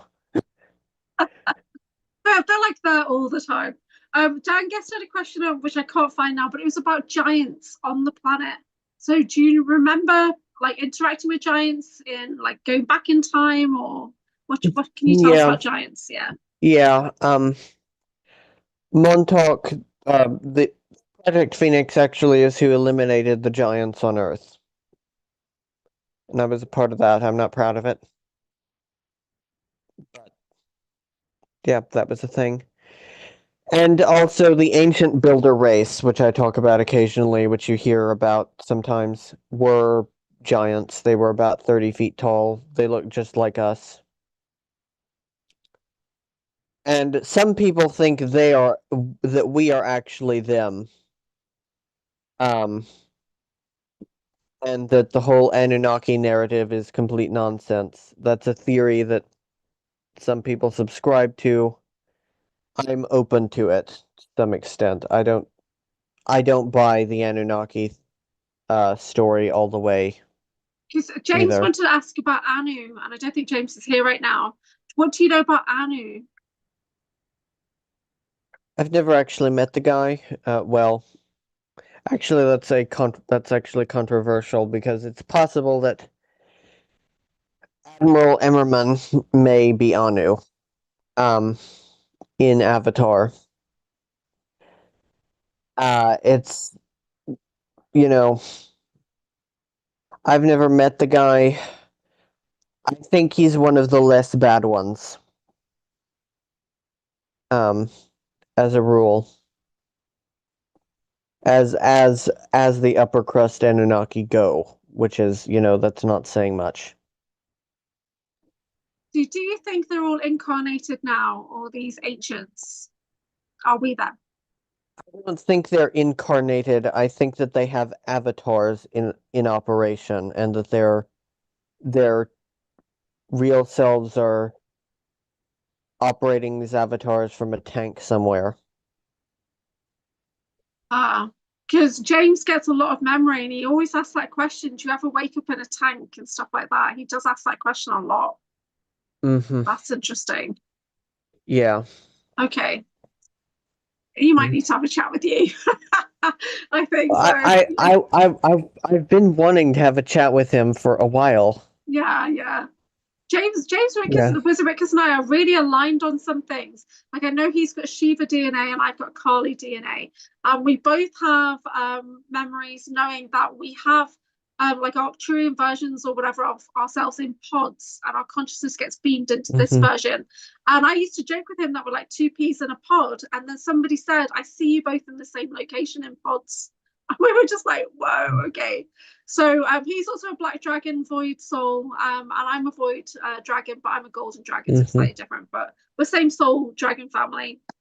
Anyway, so James will be watching this back anyway. Okay, so was there anything else you wanted to tell us about the giants before we move on?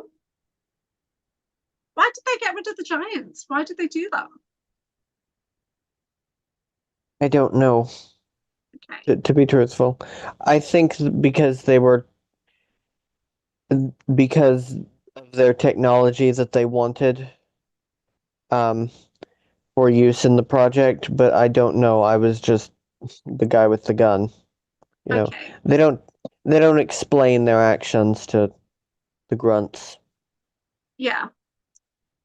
Thanks for using that word. Okay.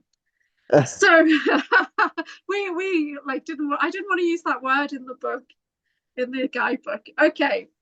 So Ali is in the chat. Ali Legendary SSJ saying, does John have any info on the French space fleet from de la Nuit? Is that correct? To say that right? Yeah, Homme de la Nuit, yeah. Yeah. Men of the Night. Mm.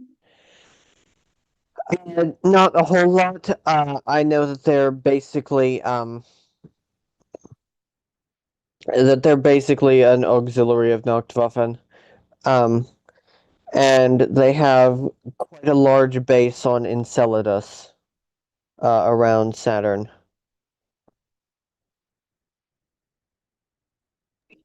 Yeah, there's lots of different factions based in the rings of Saturn, right? The moons, more so. Moons. Okay. There is stuff in the rings as well that I haven't even seen, because So it's very restricted. I know Alondra talks about it, you see. Yeah, Yeah. yeah.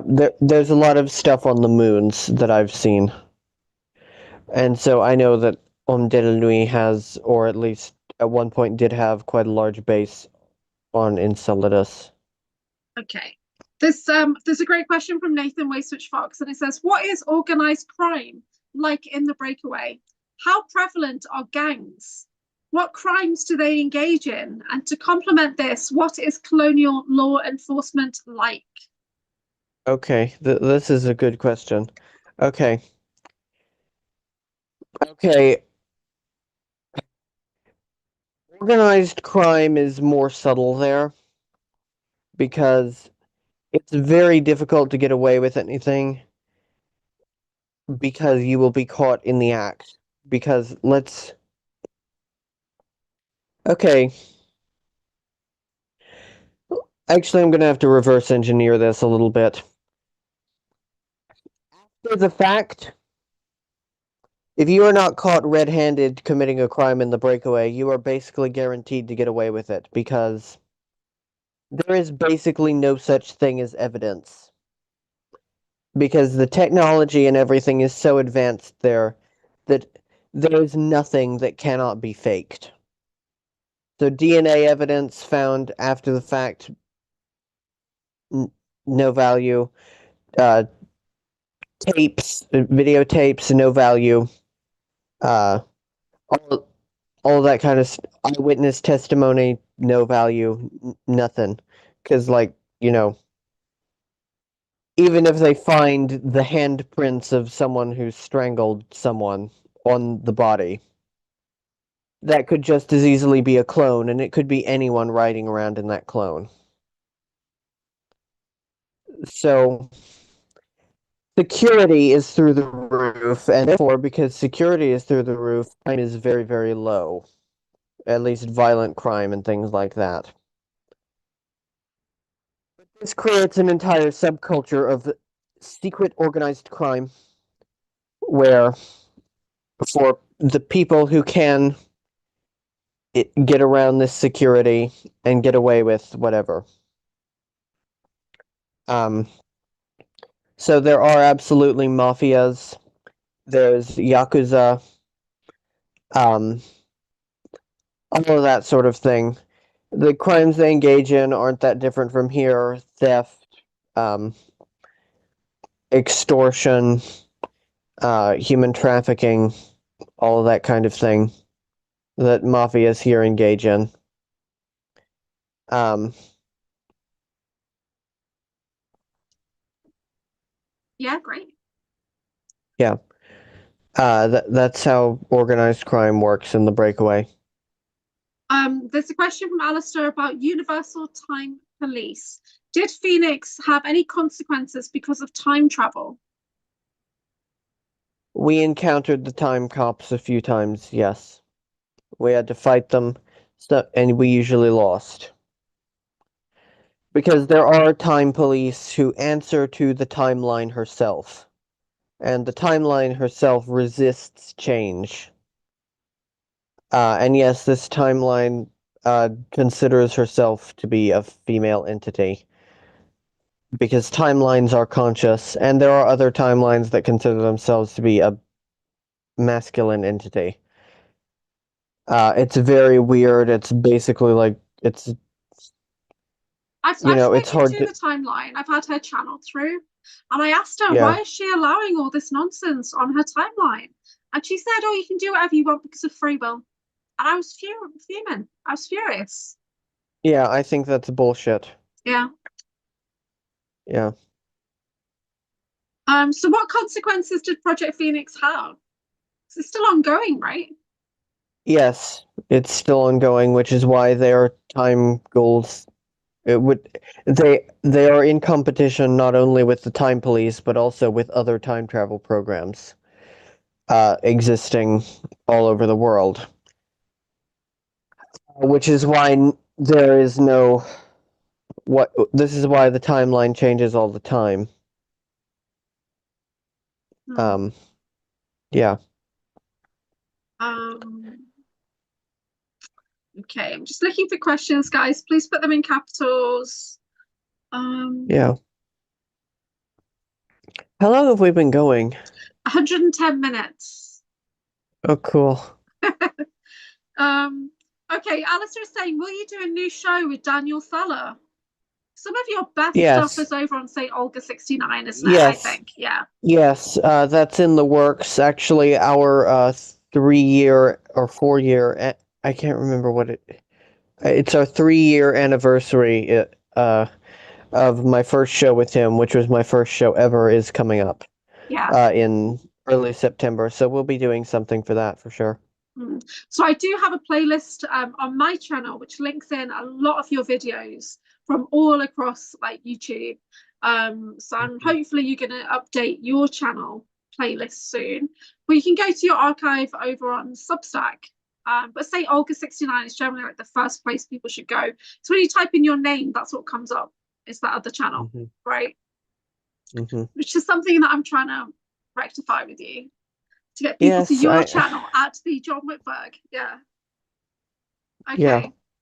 Yeah. There's a question from ADW, and this says, did Montauk or some other program fell all the giant trees across the globe, like Devil's Tower, etc., along with the giants? Someone definitely did. I don't know who did that. Someone definitely did that. Yeah. Do you have any thoughts on CERN and other colliders that are bumping the timeline? I am about to do a whole big long round table show with some people about CERN. And that's all I'm going to say on that. I don't want to spoil it further. Oh, you're not going to tell us who that's with? That's with Jack Flynn and Riley Newskin for sure. Okay. And possibly 3 ladies who I'm not going to say yet because they haven't been confirmed yet. Okay, that sounds cool. Yeah. Because you've not. When was the last time you did a video with Jack Flynn? You did that Mars video. That's on your channel. That's a good show. Yeah, the last one I did with him was the Max Spears video on St. Olga 69. Yeah, cool. So what Let me channel see when is that going to be on, this new one? mine. That was 6 months ago was the last time I did a show with Jack. Is that really 6 months ago? Wow. My God. Feels like 3 years to me. A lot has happened in the last 6 months, I'm telling you. Yeah. It took us months to work on that card deck, that's why. Okay. So, guys, put your questions in the chat. You can ask John absolutely anything, and he'll do his best to answer your question. And we've covered so many topics. Yeah. And put it in all caps, you dummies. She keeps telling you that. Thanks, John. I do keep, because Jason had put it in lowercase, then he put in all capitals. He put it underneath like an advisory. TKB saying that's a great question. Trees are our freedom. Mars, Maldek, Venus all fell because they destroyed the trees. You're on track, so that's really cool. And let's see. Okay, let me grab a question from one of your alters. Let's see. Tell us a bit about Jared, the archaeologist, the xenoarchaeologist. Tell us a bit about that. Yeah, I've done a pretty big, long interview with him, but he specializes in studies of the ABR. Yeah. And he's he's been to all sorts of sites for these studies on various planets. It's very cool. Again. Very cool stuff. I did, like I said, I did a pretty long interview about it. Does he look like you? Yes. Okay. Yes, he does. He grew up a subsistence farmer until his aunt, who is the same as my aunt here, that's kind of a weird story. But she got a prominent job as a secretary to Theodore Marshall, who is the primary shipping mate of the entire Breakaway, basically. And that moved the entire family up the ladder in a huge way. Mm. And so he was able to go to school and study xenoarchaeology, which was his passion since childhood. So do you, when one of your alters has got this passion, do you feel like it's your passion? Or do you know it's not you, right? Okay.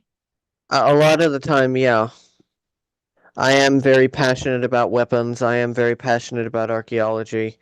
I'm passionate about maps because I have one alter who is a military cartographer. You know, I'm passionate about a lot of these sort of things. So yes, Okay. Yeah. Okay, I've got a question. It's a little bit controversial, so you can literally just say yes or no. But Alistair Van Blaze is saying, John, will you do a show with Arkeem? I know you're not in good terms. No. Okay. Moving on. Yeah, thank you. That's what I feel as well, because I'm getting free advertising, and he allowed that as well, so I'm not happy about that. Anyway, so Bryn is saying, how did you get your memories? I never had a choice. I'm not like a lot of people, like I'm not like Julia, who had at least, correct me if I'm wrong, but you had the first two come through sessions with Sean, right? Well, I had so I did have some random things come in a couple of years ago, like space stuff come in, but I was in like a quantum healing session. So I was working with somebody who would like activate my energy. And then I had the session with Sean. But straight after that, I had Black Pyramid activate a memory cascade. And then I went into the ACIO stuff with what had come through. So yeah, so Sean, it's not like Sean activated my memories, but he unlocked something which gave me more access. But it was the Black Pyramid encounter that I had. I realized now that was the main activation. And then hearing the activation code, Master of Observers, when I heard somebody say that, massive memory cascade came in. Implant, third eye implant activated, neural link switched on, connected into Drago. That's what I feel is what happened now. Okay. Yeah. Okay. Yeah. I've had at least, I got my first memories the morning after I woke up from my first abduction when I was 6 years old.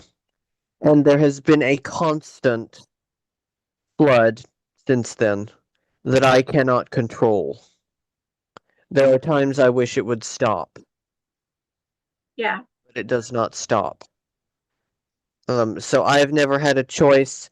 I've never once had a hypnosis session, except one time there was one little subject I wanted to know a bit more about. And so Yeah. I used a self-hypnosis script off of YouTube. Once. That's the only time I have ever artificially tried to encourage anything. Would you have a QHHT session?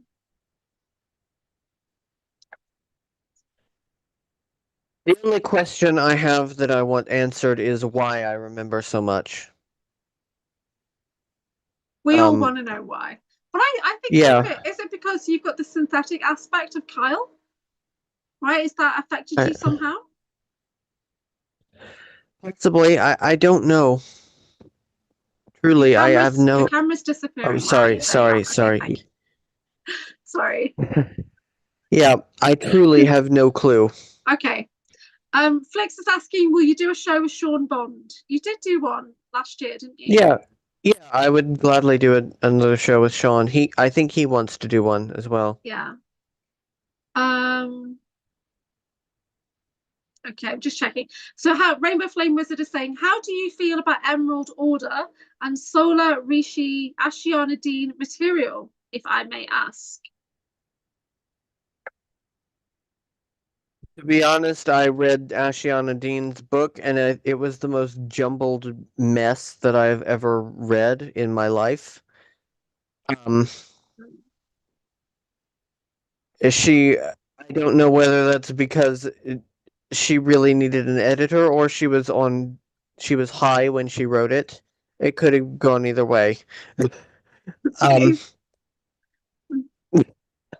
I probably shouldn't say. Controversial. I probably shouldn't say things like that on air, but no, let's try to be neutral. Okay. Look, to be honest, Emerald Order.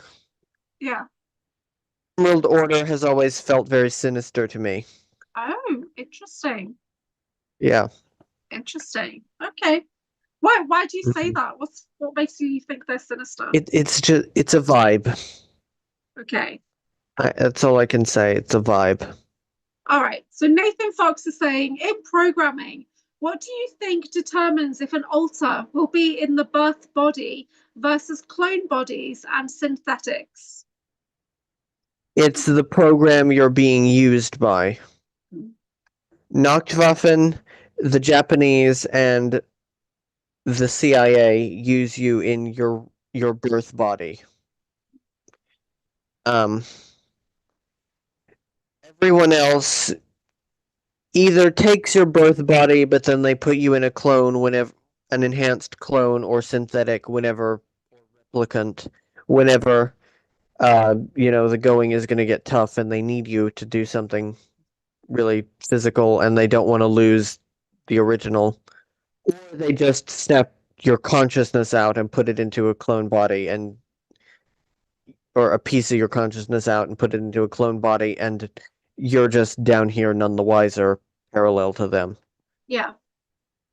Alistair's got a question saying, can you describe any memory with Drago Reed? Yes, I can. There's a memory that where I'm in this very weird shower. I believe I was on Miranda around Neptune. I'm in this very weird shower room. And it's spirals downward. It's huge and it's built in a spiral structure, spiraling downward. And the water drains off the edge towards the center of the spiral, and it's hollow in the center, and it goes down into a drain down there. It's very weird architecture. Something tells me that was probably built by an ET, and we took it over because, I can't imagine a human mind architecturing a shower room in that way. But anyway, I'm in there, and also another asset, David Lotherington, is also in this memory, by the way. I'm taking my shower, minding my own business. when a portal opens up and this Yeti comes in and starts attacking me and the other guys in there, and we all fight it and kill it, and out of the locker room next door comes charging Drago, and he joins in us beating up this extremely strong Yeti that's capable of teleporting itself. And so we kill it with our bare hands. That's a memory I have of Drago. When Drago tells it, it's funny because he talks about dicks swinging in the shower. I do have your typical scam dude in the co-host show. I think so anyway. Yeah. Yeah. Like just men naked fighting Yetis in the shower. Yeah. Okay. Yeah. I mean, that is how it was. Yeah. Okay. That is how it was, yeah. So who remembered that first? Did you remember? Me. Okay. Me. And what did he look like, Drago, or did he look like Yoshiro? He looked like Drago. Okay. He looked like Drago. So do you No remember tattoos. him in the same altar? Like, so does Kyle remember both of them, or do you remember a different No. version of you? How does it work? This is not a Kyle memory.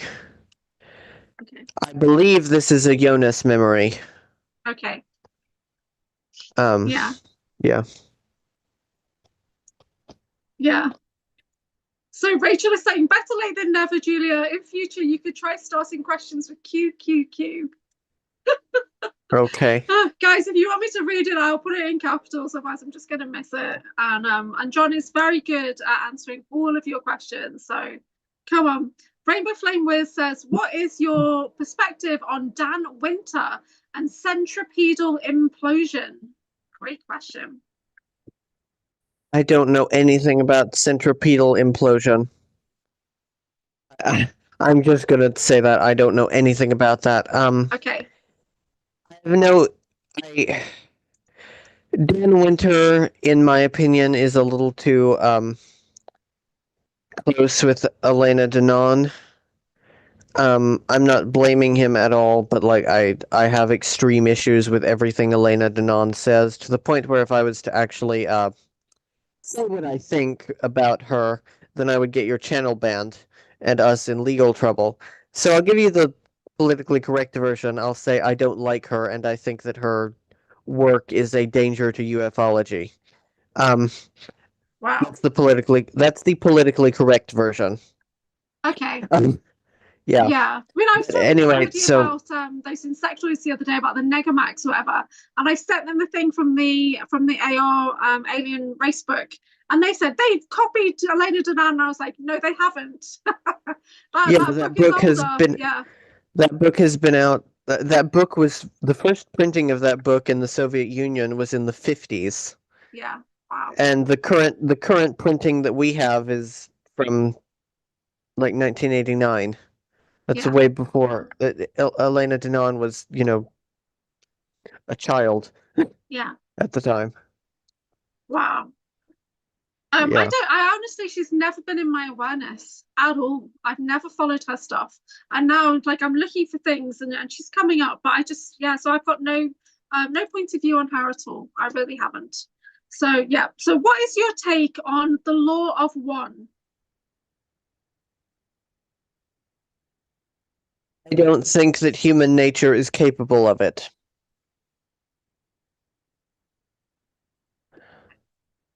Yeah.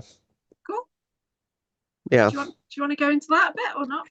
No, I think that humans are in some ways very selfish beings, but I also think that we're a little too progressive for that sort of thing. We're too driven to move forward and to progress our species. Yeah. Which is fairly unique, by the way. This is part of why ETs contract us out a lot. Because ETs, when they invent something, a lot of them, they just stagnate that. Yeah. Humans are unique. We continue advancing that technology. We combine it with other technologies in ways that they would have never dreamed of. And we create. And I think that drive to create conflicts with the law of one too much. Okay. So changing the topic slightly. So in the Breakaway Oracle, we do talk about MKultra. This is the card for the traditional. Have you been watching the MKultra hearings? I have not. Okay. I have not. I should get caught up some, or if someone in the chat is informed, please text me and Yeah, Jason catch me is up. very So well informed. Jason's been following a lot of the UFO disclosure drops and all that kind of stuff. Have you been looking at any of the UFO files coming out? a little bit. There is some really cool stuff in them. Yeah, But it's still not enough. yeah, What they need to get into is what they need to start disclosing, I think, is that alien abduction is a real phenomenon.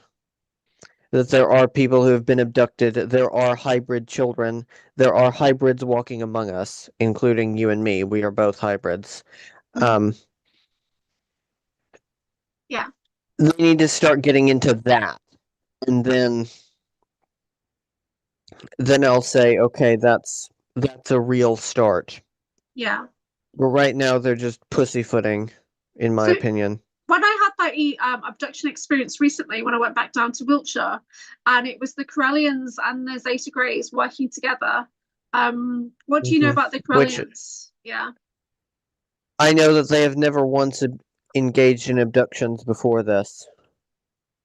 They have never had the authorization to do that, which you do have to be authorized to abduct a human. There's a lot of paperwork you have to fill out.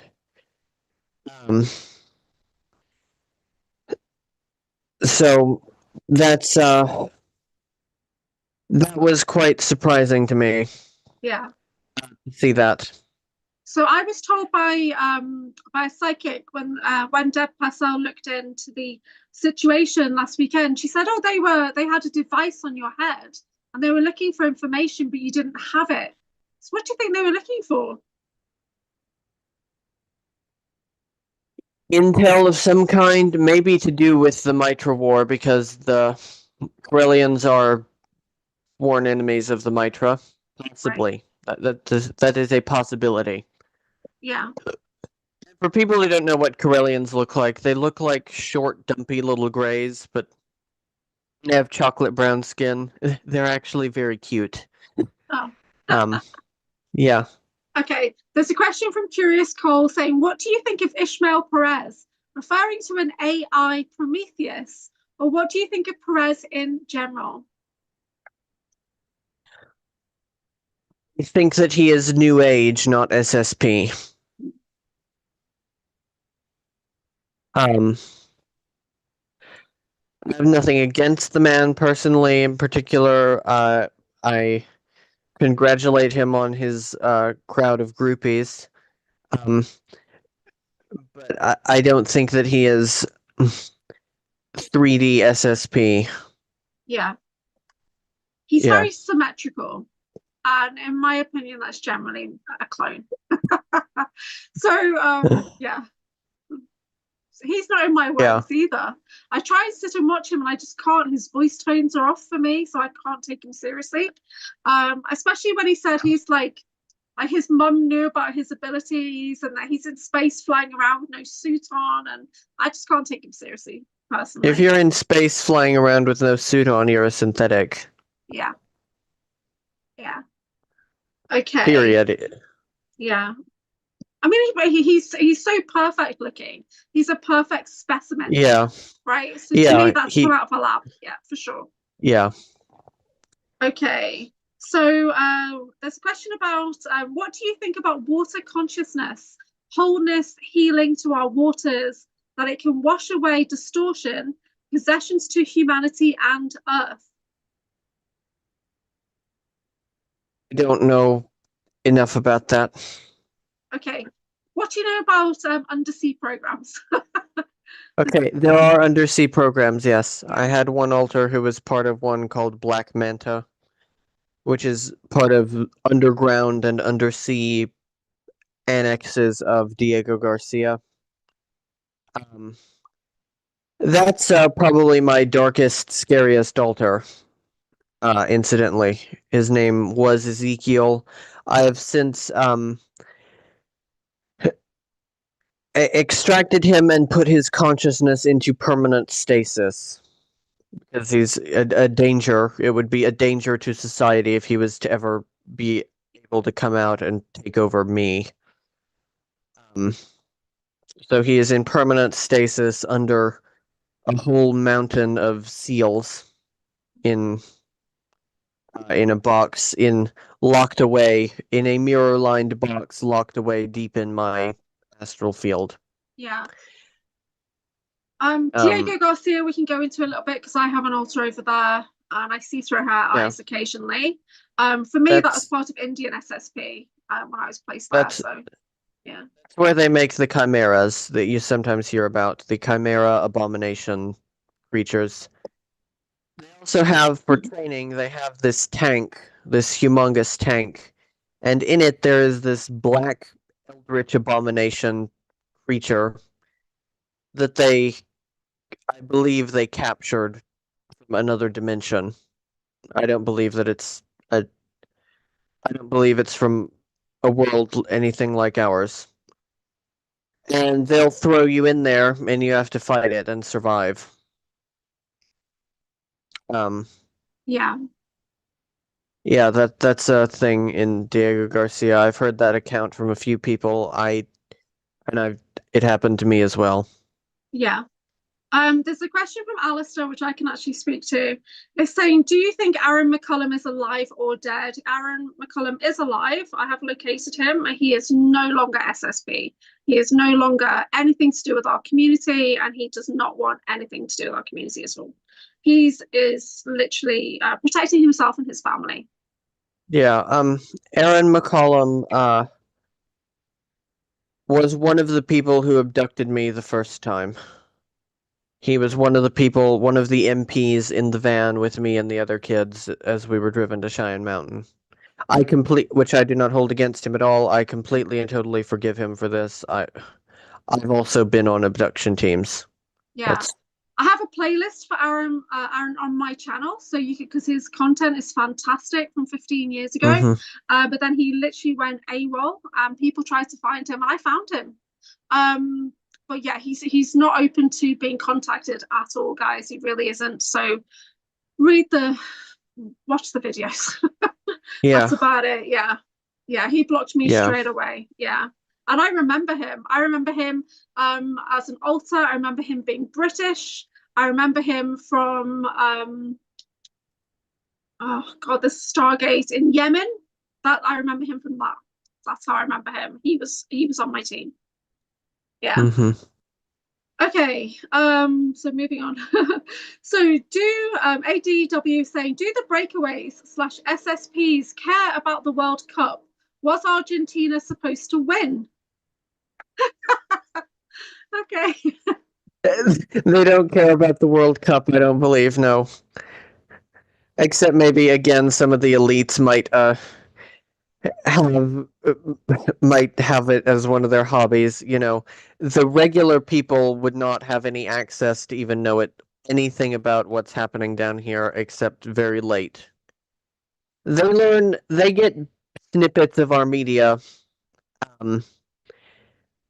long after the fact because all of our stuff is broadcast from satellites, which broadcast out into space, right? And so there are sometimes some of their satellites pick up bits of our things and it trickles into their pop culture years after it has been relevant here. That's about it. That's about it. So if they learn about the World Cup, they won't know what to make of it, and it will be, 20 or 30 years after fact. Except again, maybe some of the elites, because the elites a lot of times do collect things from Earth. They know about Earth and all of that, but that's again, the lives of the breakaway elite is a whole different world. Do you think they watch our podcasts? Their intelligence service sure does. Right.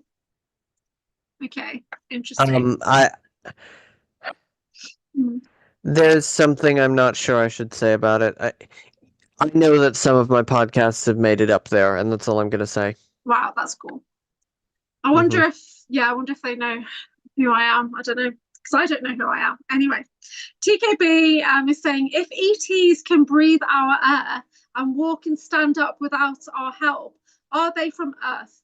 Which means we are being double-crossed on Earth. Okay. No. There are millions upon millions of Earth-like planets out there. It's not unusual for there to be planets like ours, and it's not unusual for beings from one to be able to adapt and live on another. If it's yeah. Ludo Echo is in the chat, but I'm not sure what is he's put Heinz Sadat, Bremen time, BT Bremerhaven. Thank you, dears. So yeah. Okay. Okay, that's Guten really cool. Tag. Guten Tag, Luda. So, okay, I'm just looking for more questions, guys. Give me a second. So if you've got something, pop it in there. I don't see anything. Oh, hold on. Don't know if my chat. No. Yeah, much love. Lisa's in the chat now. Lisa Watson. Much love to you. Everyone gives you lots of love and blessings, by the way. Yeah, they love you. Aww. Yeah, they do. I have such a great crew over here at Anchorhaven, and great mod team as well. So thank you, everybody. Everyone is so respectful. I've not seen anything going on. Matthew West is in the chat. Peace and love. Hope John is well. Does he have any info on the diplomatic relations with the Germans and the Anunnaki in the inner Earth? In May 2025, I saw the German/Anunnaki relations. The Germans and the Anunnaki are on very bad terms. I'll be back in a second. You keep talking. Okay. The Germans and the Anunnaki are on very bad terms because the Germans are aligned with the Draco as their main benefactors in their struggle for empire. And the Anunnaki are aligned with the Americans who gave the Americans the technology to go out into space, create Solar Warden, and use Solar Warden to hunt down and kill as many Germans and Japanese as they could get their hands on. That's how relations are between the Germans and Anunnaki. Okay, what else is there to say?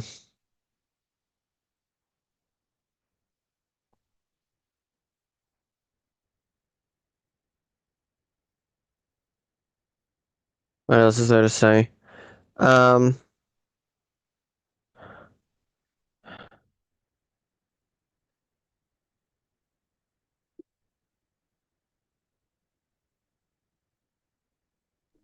Sorry, guys. Okay, I shifted it to Diet Pepsi Max, and it's a diuretic, so it's like, not good. Questions? Okay. Yeah. Okay.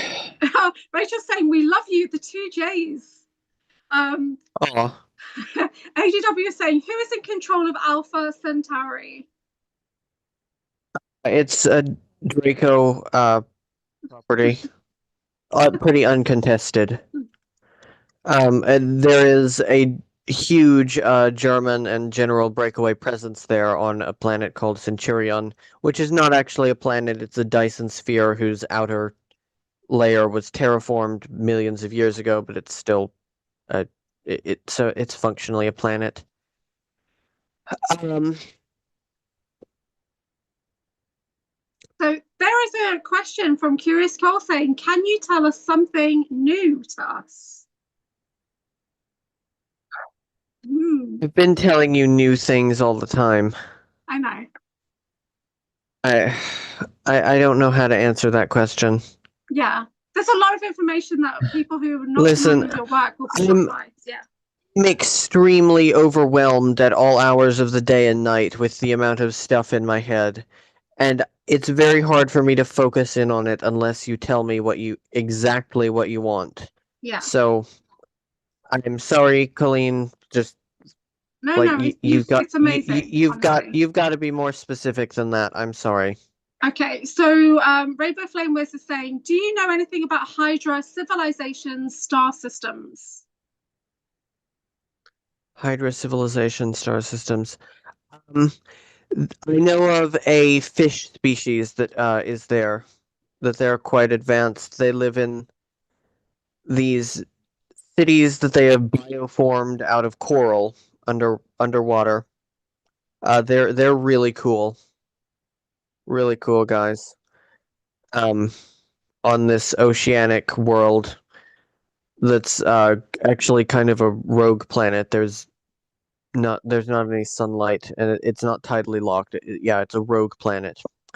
Um, under a pretty dense atmosphere of water vapor. Um, and when you go under the atmosphere, it just looks like darkness and clouds. But then you go down, down, down into the water, and suddenly it lights up, and there's these coral cities. That's really cool, and that is in the Hydra constellation somewhere. Colleen says she's just kidding, John. She's just kidding. Sorry about that. John is the subject matter expert on all of these topics, guys. You can ask him absolutely anything, and he's just recalling tons and tons. If that's not enough for you guys, I don't know what is. We've been going for over 2 hours, and it's fucking amazing. So put your questions in. Jack Flynn talks about the Hydra program, where it's hybridization. Do you know a bit about that? I only know what Jack has said. You would be better off asking Jack about it. Okay. I don't think, does he do interviews? I don't know. I've never thought of reaching out to him.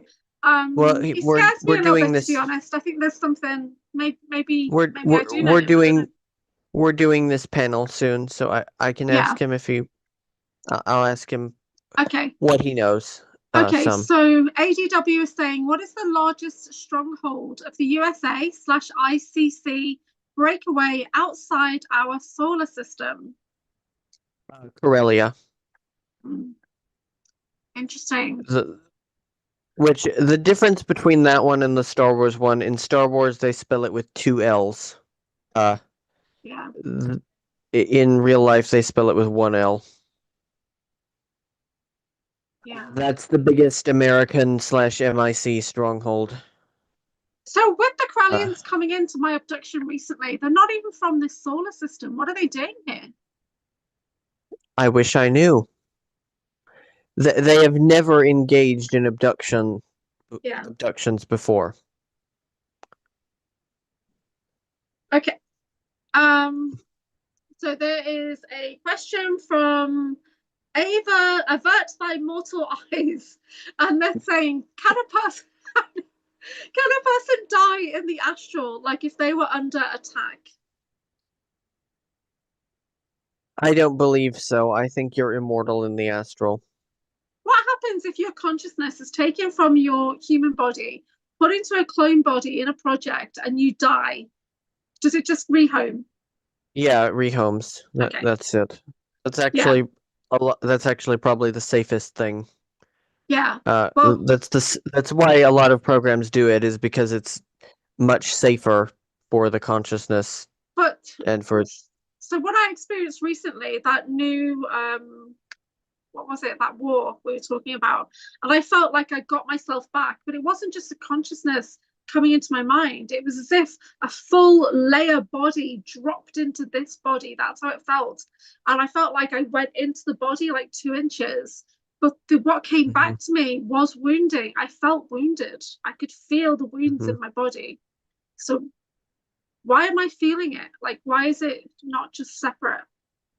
That is sometimes what it will feel like when an alter rehomes.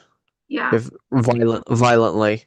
Again, kind of like in the beginning of Altered Carbon, when he wakes up from stasis and he's reacting violently, even though he's in a different body, but his last body died violently. So yeah.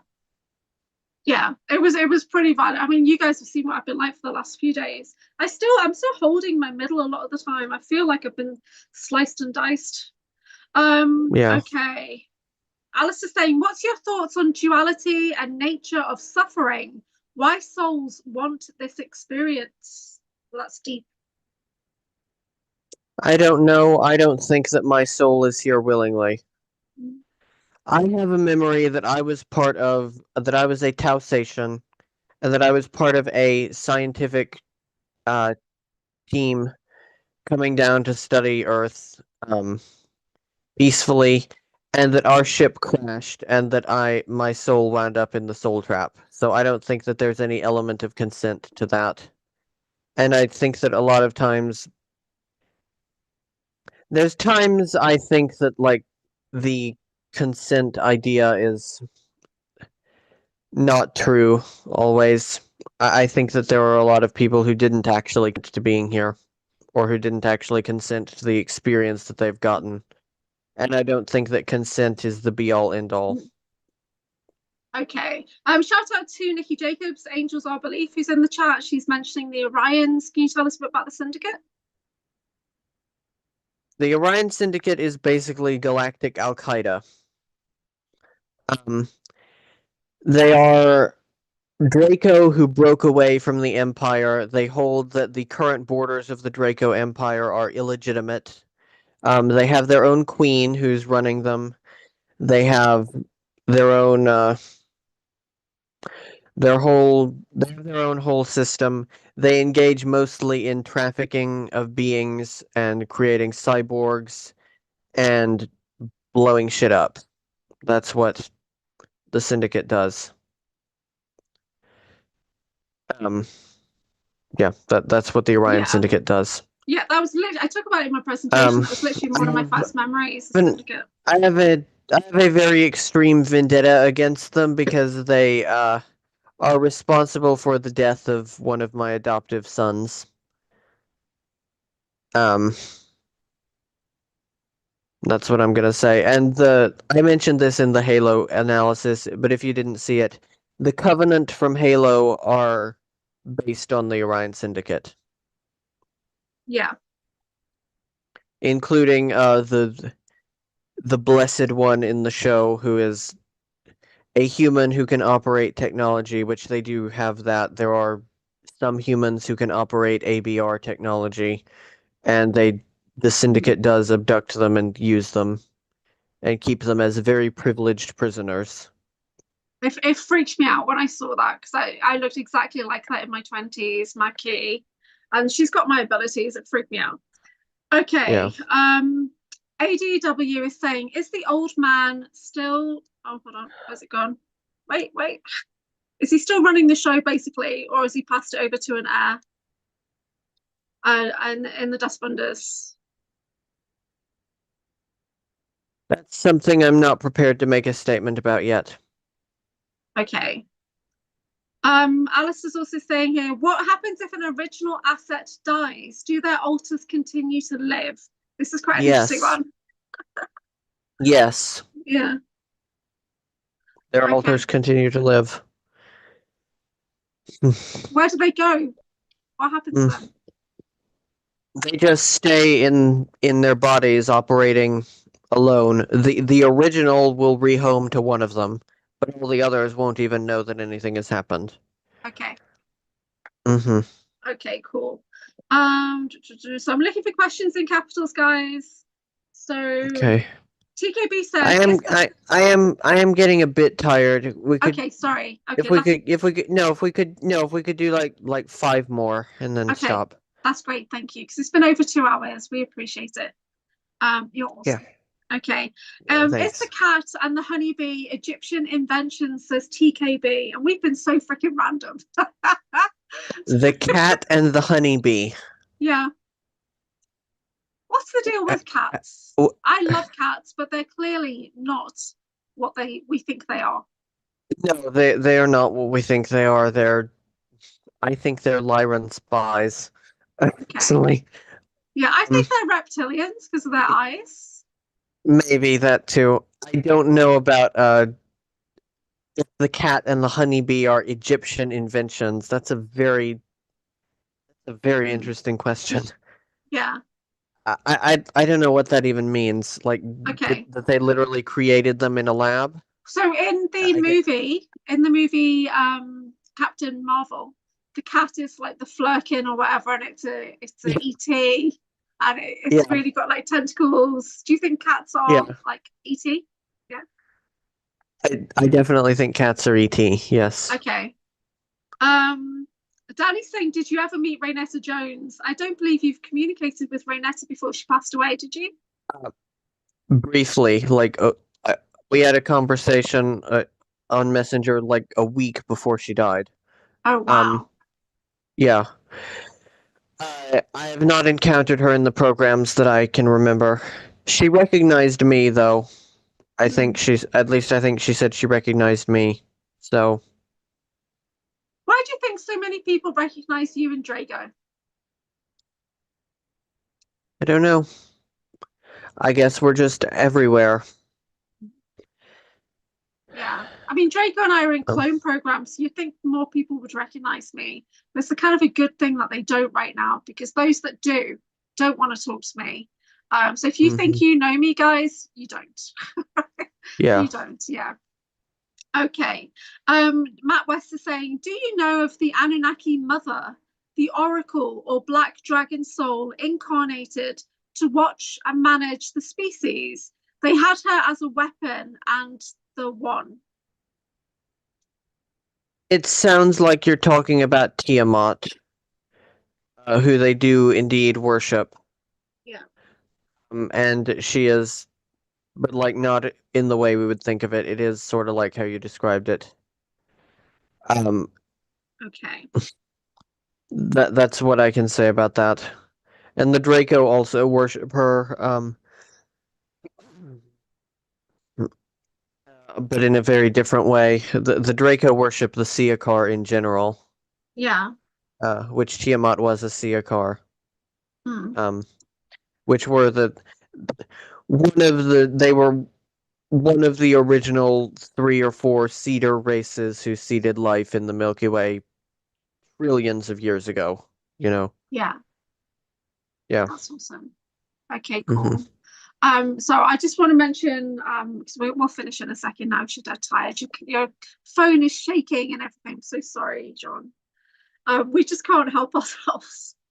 So your books are available for free. You're frozen now as well.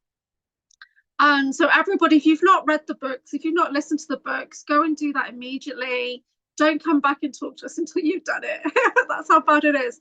Anybody who believes they're an experiencer in the programs, you do need to read these books, and they're there for free for you guys. On the archive or on John's channel, which is at the John Whitberg. Do you hear the people saying, John, can you just switch your camera off and on because it's frozen? And is there anything that you want to say before we finish? So I don't know if I've lost John now.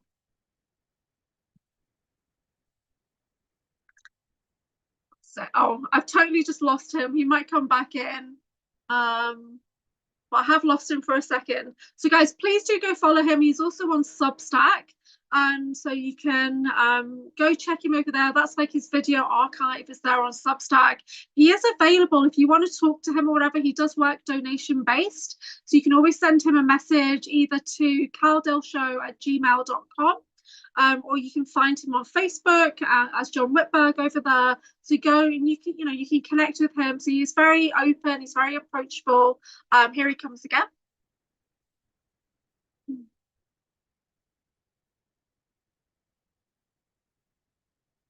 So he's just joining now. Hello. Hi, can you hear me? There you go. Hello. Yes. Yeah. Hello, Okay. Puppet. Hello, Puppet. Okay. Hello, Governor. All right. John is Uh, probably one of the most yeah, British Gav. people I know. He's so British, you guys. If you don't get that, it's so bizarre. It's like talking to an English person when I talk to John. I So know. I'm far more I Americanized than scare you her. are. It is weird. It really is weird because it's like you grew up in the 1950s or something. Some of the language you use and Yeah, I'm everything, yeah. I know. I'm a temporarily displaced colonial. You really are. Whereas I'm really American and Canadian because, Yeah, like, part of me grew up in the Dom in Canada. So I'm like, I don't really fit yeah, in here in the UK. And I went on a British podcast recently and I just yeah, felt so foreign. I really did. It was mad. And so, what's coming up for you yeah. next? So, thank you so much for doing this with us. I know it's been 4 months in the making, but you've been working on lots of things 6. behind the scenes, Wait, oh no, only 4, including yeah. The Breakaway Oracle, collaboration between us Yeah. both. So if people go to breakawayoracle.com, there's information about you on that website as well over there.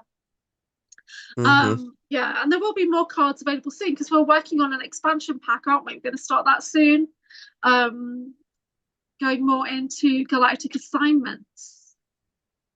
Yeah. Yeah. Mm. Uh, so what's up next for me? Finishing volume 5. Yeah. Getting So, moving forward from there. Uh, and also getting out of my shitty situation in life that I'm currently in.